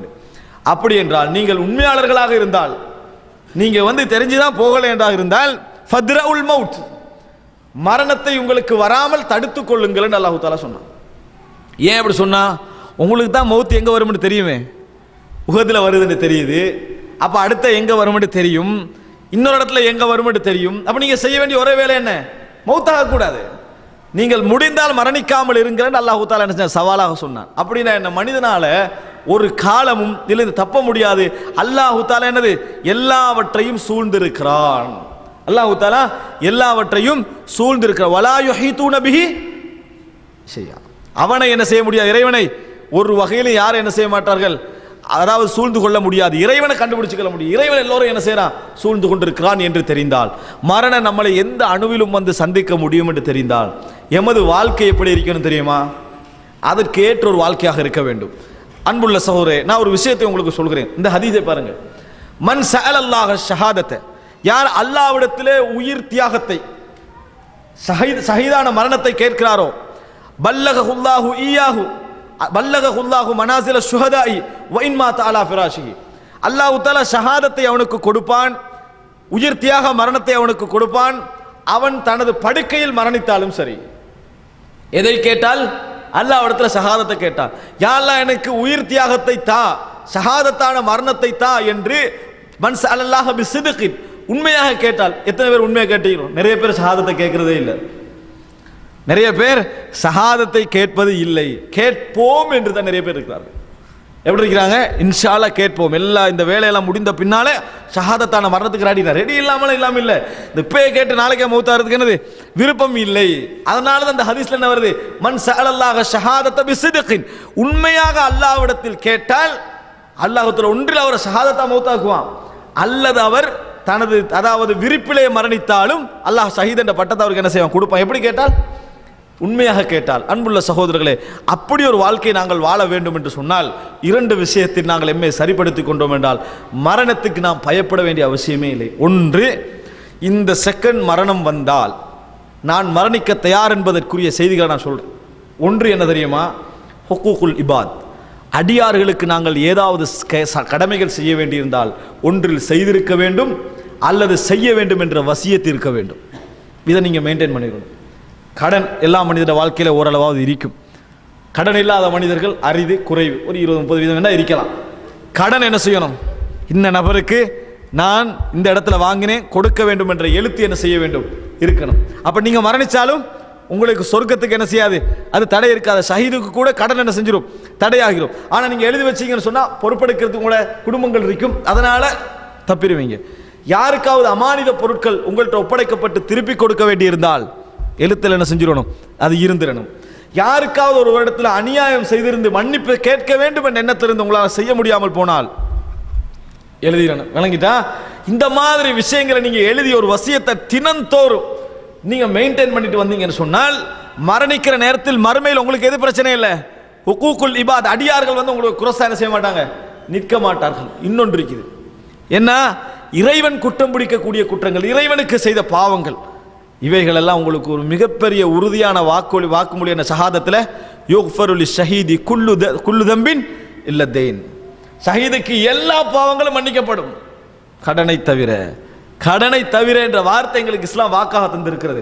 அப்படி என்றால் நம்ம ஷஹாதத்தாக மரணிப்போம் என்று சொன்னால், ஷஹாதத்தை சிதுக்காக கேட்டோம் என்று சொன்னால், சுகதாக்களுடைய தரம் நம்மளுக்கு கிடைக்கும் என்று சொன்னால், நம்ம மரணத்துக்கு தயாராக ஷஹாதத்தை அல்லாஹ்ட்ட கேட்டுட்டோம் என்று சொன்னால் நம்ம ஷஹீதாத்தை என்ன செய்கிறோம், மரணிக்கிறோம் என்பது அர்த்தம். அன்புள்ள சகோதரர்களே, அந்த மாதிரி ஒரு மரணத்துக்குரிய தருவாயில் வந்தாலும் கூட நாம் அல்லாஹ்ட்ட என்ன செய்யலாம், யா அல்லாஹ் என்ன பாவங்களை மன்னிச்சிரு, என்ன நிலைமை இப்படி இருக்குது, நான் நிறைய பாவம் செய்திருக்கிறேன்னு மன்றாடுவதற்கு கூட வாய்ப்பு இருக்கிற ஹுக்கூக்குல் இபாத். ஏண்டா மனிதனுடைய பிரச்சனை என்ன தெரியுமா, இன்றைக்கு முஸ்லிம்களுக்கு எதிராக உலகத்தில் எல்லா இடங்களிலும் பிரச்சனை, கலவரங்கள், சிக்கல்கள், பிரச்சனைகள். இதிலிருந்து ரிலீஸ் ஆவதற்கு அரசியல் தீர்வு, மற்ற தீர்வு என்பதெல்லாம் தாண்டி நீ மரணிக்க தயார் என்பதான் முதல் தீர்வு.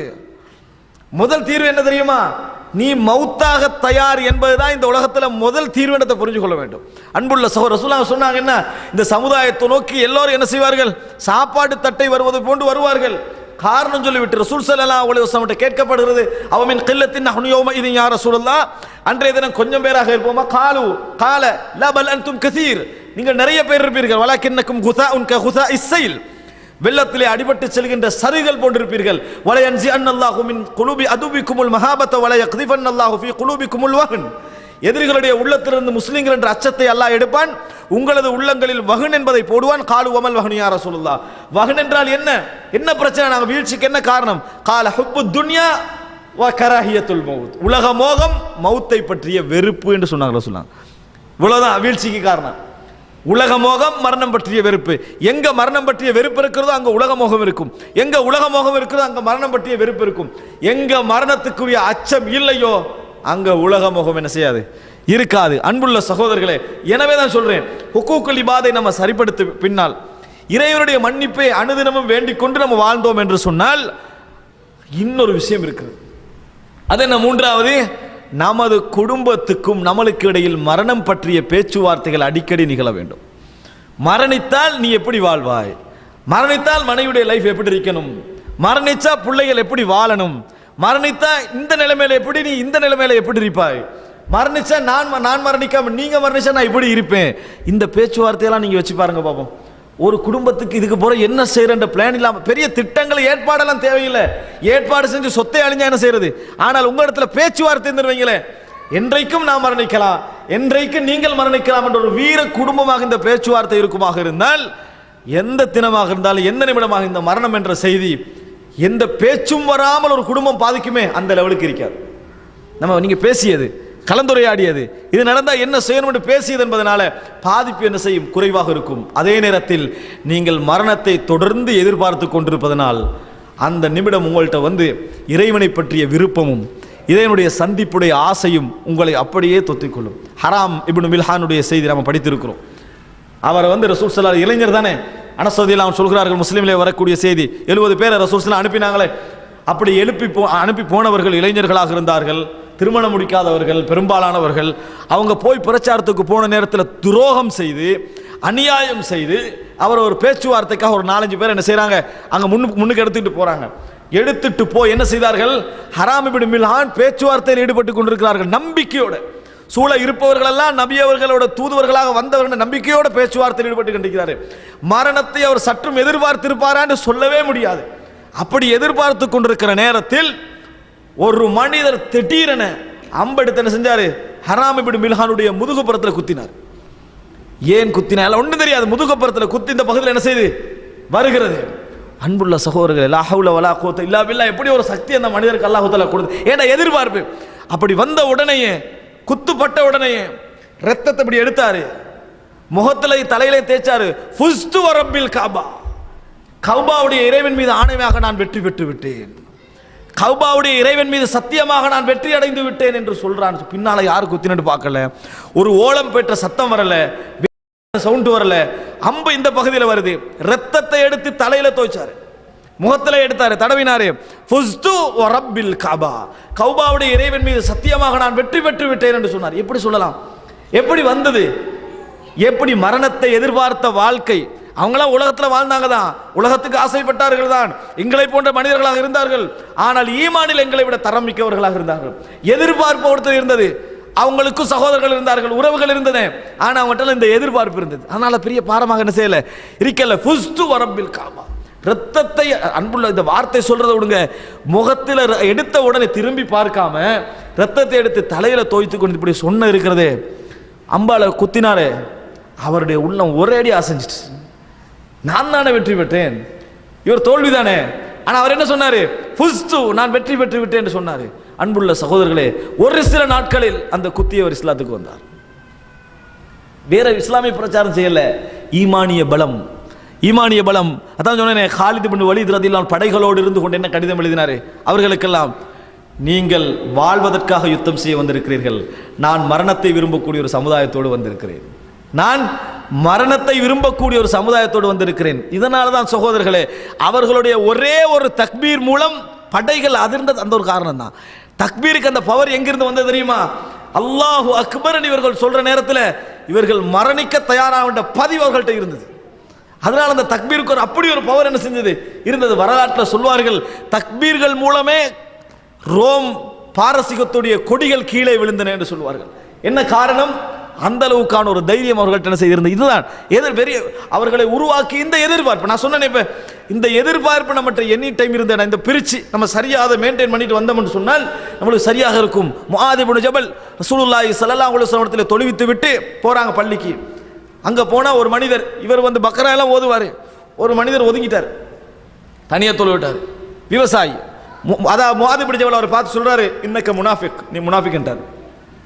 ஒரு ஜமாத்து தொழுகையில் உங்களுக்கு நின்று தொழுகலாது, நான் நீட்டமாக ஒரு இடத்துக்கு அப்படி போயிட்டீங்கன்னா ரசூல் ஸல்லல்லாஹு அலைஹி வழக்கு வருகிறது. ரசூல் அங்கே 2 பேரையும் கூப்பிடுறாங்க, கூப்பிட்டு விசாரிக்கிறாங்க, ஏன் நீங்கள் என்னது, அதாவது இந்த மாதிரி அதை முஆதை ஏன் இப்படி நீங்கள் முனாஃபிக்னு சொன்னீர்கள்? அல்லாஹ்வின் தூதரை ஜமாத்தோட என்ன செஞ்சார், அவர் ஒதுங்கிட்டாரு. அவர்கிட்ட கேட்டார், சொன்னா அவர் விவசாயி, இவர் இங்கே உங்கள்கிட்ட தொழுகிறாரு, இங்கே நீண்ட சூரத்து ஓதப்படுது, திருப்பி அங்கே வராரு, பக்ரா ஓதுறாரு. அப்போ உடனே ரசூல் அவங்களுக்கு கோபம் வருதா, ஃபத்தான ஃபத்தான ஃபத்தானு அன்தயா முஆத்னு கேட்டார்கள். முஆதை குழப்பம் ஏற்படுத்துகிறவரா நீங்கள், சப்பி ஹிஸ்மே ஓதுங்க அப்படின்னு ரசூல் என்ன செய்தார்கள், சின்ன சூரத்துக்களை ஓதுங்கள் என்று ரசூலுல்லாஹ் சொல்லிக் கொடுத்தார்கள். உங்களுக்கு பின்னால பலகீனமானவர்கள், தேவையுடையவர்கள் எல்லோரும் தொழுகிறார்கள் என்று ரசூலுல்லாஹ் சொன்னாங்க. சொன்ன பின்னால் அந்த மனிதர் ஒரு விஷயம் சொன்னார். அதான் அன்புள்ள சகோதரர்களை ஒரு அழகான வார்த்தை. ரசூல் ஸல்லல்லாஹு அலைஹி வஸல்லம் அவர்கள்ட்ட அதாவது கேட்கிறார் அந்த மனிதர், வல்லாஹி லா ஆரிஃபு தன்தனதக வலா தன்தனத முஆத், நீங்க தொழுகையில் என்ன முணுமுணுக்கிறீங்க, முஆத் என்ன முணுமுணுக்கிறார் எனக்கு தெரியாது, ஆனால் நான் தொழுகையில் சொர்க்கத்தை கேட்கிறேன், நரகத்தை விட்டு பாதுகாப்பு தேடுகிறேன்னு சொன்னார். ரசூல் ஸல்லல்லாஹு சொன்னார், வஹவுலஹா நுதந்தின், நாங்களும் அதை சுற்றித்தான் என்ன செய்கிறோம், முணுமுணுக்கிறோம் என்று ரசூல் ஸல்லல்லாஹு சொன்னார்கள். எல்லாம் சொல்லி முடிச்சவரும் அந்த மனிதர் சொன்னார், முஆத் என்னை முனாஃபிக் என்று சொன்னார், வஸயஅலமு கதன் மன் அன, நான் யார் என்பதை நாளை அவர் கண்டுகொள்வார் என்று அவர் போயிட்டார். ஏன்னா யுத்தம் என்ன செய்து நடக்க போகுது நாளைக்கு, அவ்வளோ அவர் சொன்னார், வேற ஒன்றும் சொல்லலை. அன்புள்ள சகோதரர்களே, யுத்தம் அகோரமாக நடக்கிறது, நிறைய பேர் ஷஹீதானார்கள், கொல்லப்பட்டவர்களில் இவரும் வருகிறார். ஜமாத்துக்கு பிந்தி முனாஃபிக் என்று சொல்லப்பட்டாரே அவரும் வருகிறார்கள். ரசூலுல்லாஹி ஸல்லல்லாஹு அலைஹி வஸல்லம் முஆத் இப்னு ஜபலை அழைத்தார்கள். மா ஃபஅல சாஹிபுக், உங்கள் தோழருக்கு என்ன நடந்ததுன்னு கேட்டார்கள். முஆத் சொன்னார்கள், அஸ்தக்ஃபிருல்லாஹ், நான் அல்லாஹ்விடத்தில் என்ன செய்கிறேன், பாவ மன்னிப்பு தேடுகிறேன் என்று சொன்னார்கள். அன்புள்ள சகோதரர்களே, எப்படி அவர்களால் முடிந்தது என்று கேட்கிறேன். இந்த மரணத்தை பற்றி அந்த மாதிரியான எண்ணம், அன்புள்ள சகோதரர்களே, சஅத் இப்னு ஹவுலா ரலியல்லாஹு அன்ஹு அவர்கள் வீட்டில் இருந்து கொண்டிருக்கிறார்கள். பத்ர் யுத்தத்துக்கான அழைப்பு நடக்கிறது. அந்த நேரத்தில் பேச்சுவார்த்தை போகிறது. எப்படி ஒரு எதிர்பார்ப்பு என்று பாருங்கள், பேச்சுவார்த்தை போகிறது. அந்த நேரத்தில் தந்தை சொல்கிறார், மகனே வீட்டை பார்த்து கொள்ளுங்கள், பொறுப்பிலே இருங்கள், நான் போகிறேன் என்று சொன்னார்கள் தந்தை. மகன் சொன்னார், இல்லை தந்தையே, நீங்க வீட்டை பார்த்துக்கங்க, நான் பத்ர் யுத்தத்திற்கு போகிறேன் என்று சொன்னார்கள். எப்படி அந்த பேச்சு நடக்க முடியும் என்றதை நீங்க நினைச்சு பாருங்க. இந்த பின்னணி இல்லாம பேச்சு இப்படியே போய்க்கிற நேரத்தில் கடைசியாக தந்தை சொன்னார், துண்டு குலுக்கி போடுவோம், யாரு முதலாவது வருகிறதோ, யாருடைய பேர் எடுபடுகிறதோ அவர் போகட்டும் என்று சொன்னார்கள். இந்த அளவுக்கு நம்முடைய நிலைமைகள் வராது, துண்டு குலுக்கு போடப்படுகிறது. அந்த நேரத்தில் தந்தை எடுக்கிறார், மகனுடைய பேர் வருகிறது. தந்தை தான் துண்டு குலுக்கிற ஐடியாவும் சொன்னாரு. யார பேர் வந்தது? மகனது பேர் வந்தது. அப்ப மகன் தான் அந்த ஜிஹாது களத்தில் கலந்து கொள்ள வேண்டும். உடனேயே தந்தை சொன்னார், எப்படி சொன்னார் தெரியுமா, மகனே எனக்காக வேண்டி விட்டு கொடுங்கள், நீங்க தான் வந்திருக்கிறீங்க, எனக்காக வேண்டி விட்டு கொடுங்கள், நான் போகிறேன் என்று சொன்னார். அதற்கு மகர் சொன்னார், வல்லாஹி யா அபி எனது தந்தையே, லவ் கான கைரல் ஜன்னத்தில் ஆதர்துக பிஹா, சொர்க்கம் அல்லாத ஒன்றாக இருந்தால் நான் உங்களை முற்படுத்தி இருப்பேன் என்று சொன்னார்கள். அன்புள்ள சகோதரர்களே, சொர்க்கம் அல்லாத ஒன்றாக இருந்தால் தந்தையே உங்களைத்தான் நான் முற்படுத்தி இருப்பேன். ஆனால் இது சொர்க்கம், யாரை நான் முற்படுத்த முடியாது என்று சொன்னார்கள். போனார்கள், மரணித்தார்கள், திரும்பி வரவில்லை, ஷஹீதாக மரணித்தார்கள் என்ற வரலாற்றை நாம் பார்க்கிறோம். அன்புள்ள சகோதரர்களே, இவைகளெல்லாம் நான் ஏன் உங்களுக்கு அதை சொல்கிறேன் என்று சொன்னால், இந்த மாதிரியான வரலாறுகள் நம்ம ஒரு விஷயத்தில் உறுதியாக இருக்க வேண்டும். நான் சொன்ன அமைப்பிலான ஒரு தேர்வு நம்மளுக்கு இருந்தால் நமக்கு மரணத்துடைய அந்த எதிர்ப்பை நம்ம தயாராக இருப்போம். அதே போன்று உலகத்துடைய மைனஸான பகுதிகள், இன்பங்கள் தொடராமல் இருத்தலும், பாசங்கள் தொடராமல் பகைமை வருவதும், இந்த உலகத்தில் நம்ம அனுபவித்த இன்பங்கள் எல்லாம் தலைகீழாக மாறி போவதும், நம்ம இந்த உலகத்தில் நிரந்தரம் என்று எதையெல்லாம் நினைத்தோமோ அதெல்லாம் நிரந்தரமற்ற நிலைமைக்கு மாறுவதும், இந்த உலகத்தில் பலம் என்ற இளமையெல்லாம் முதுமையாவதும், எதெல்லாம் உலகத்தை எடுத்துக்கிட்டு அதுக்கெல்லாம் ஒரு மைனஸ் இருப்பதை நம்ம பார்த்தோம் என்று சொன்னால் நமது உலகத்துடைய வேகம் என்ன செய்யும்? குறையும்.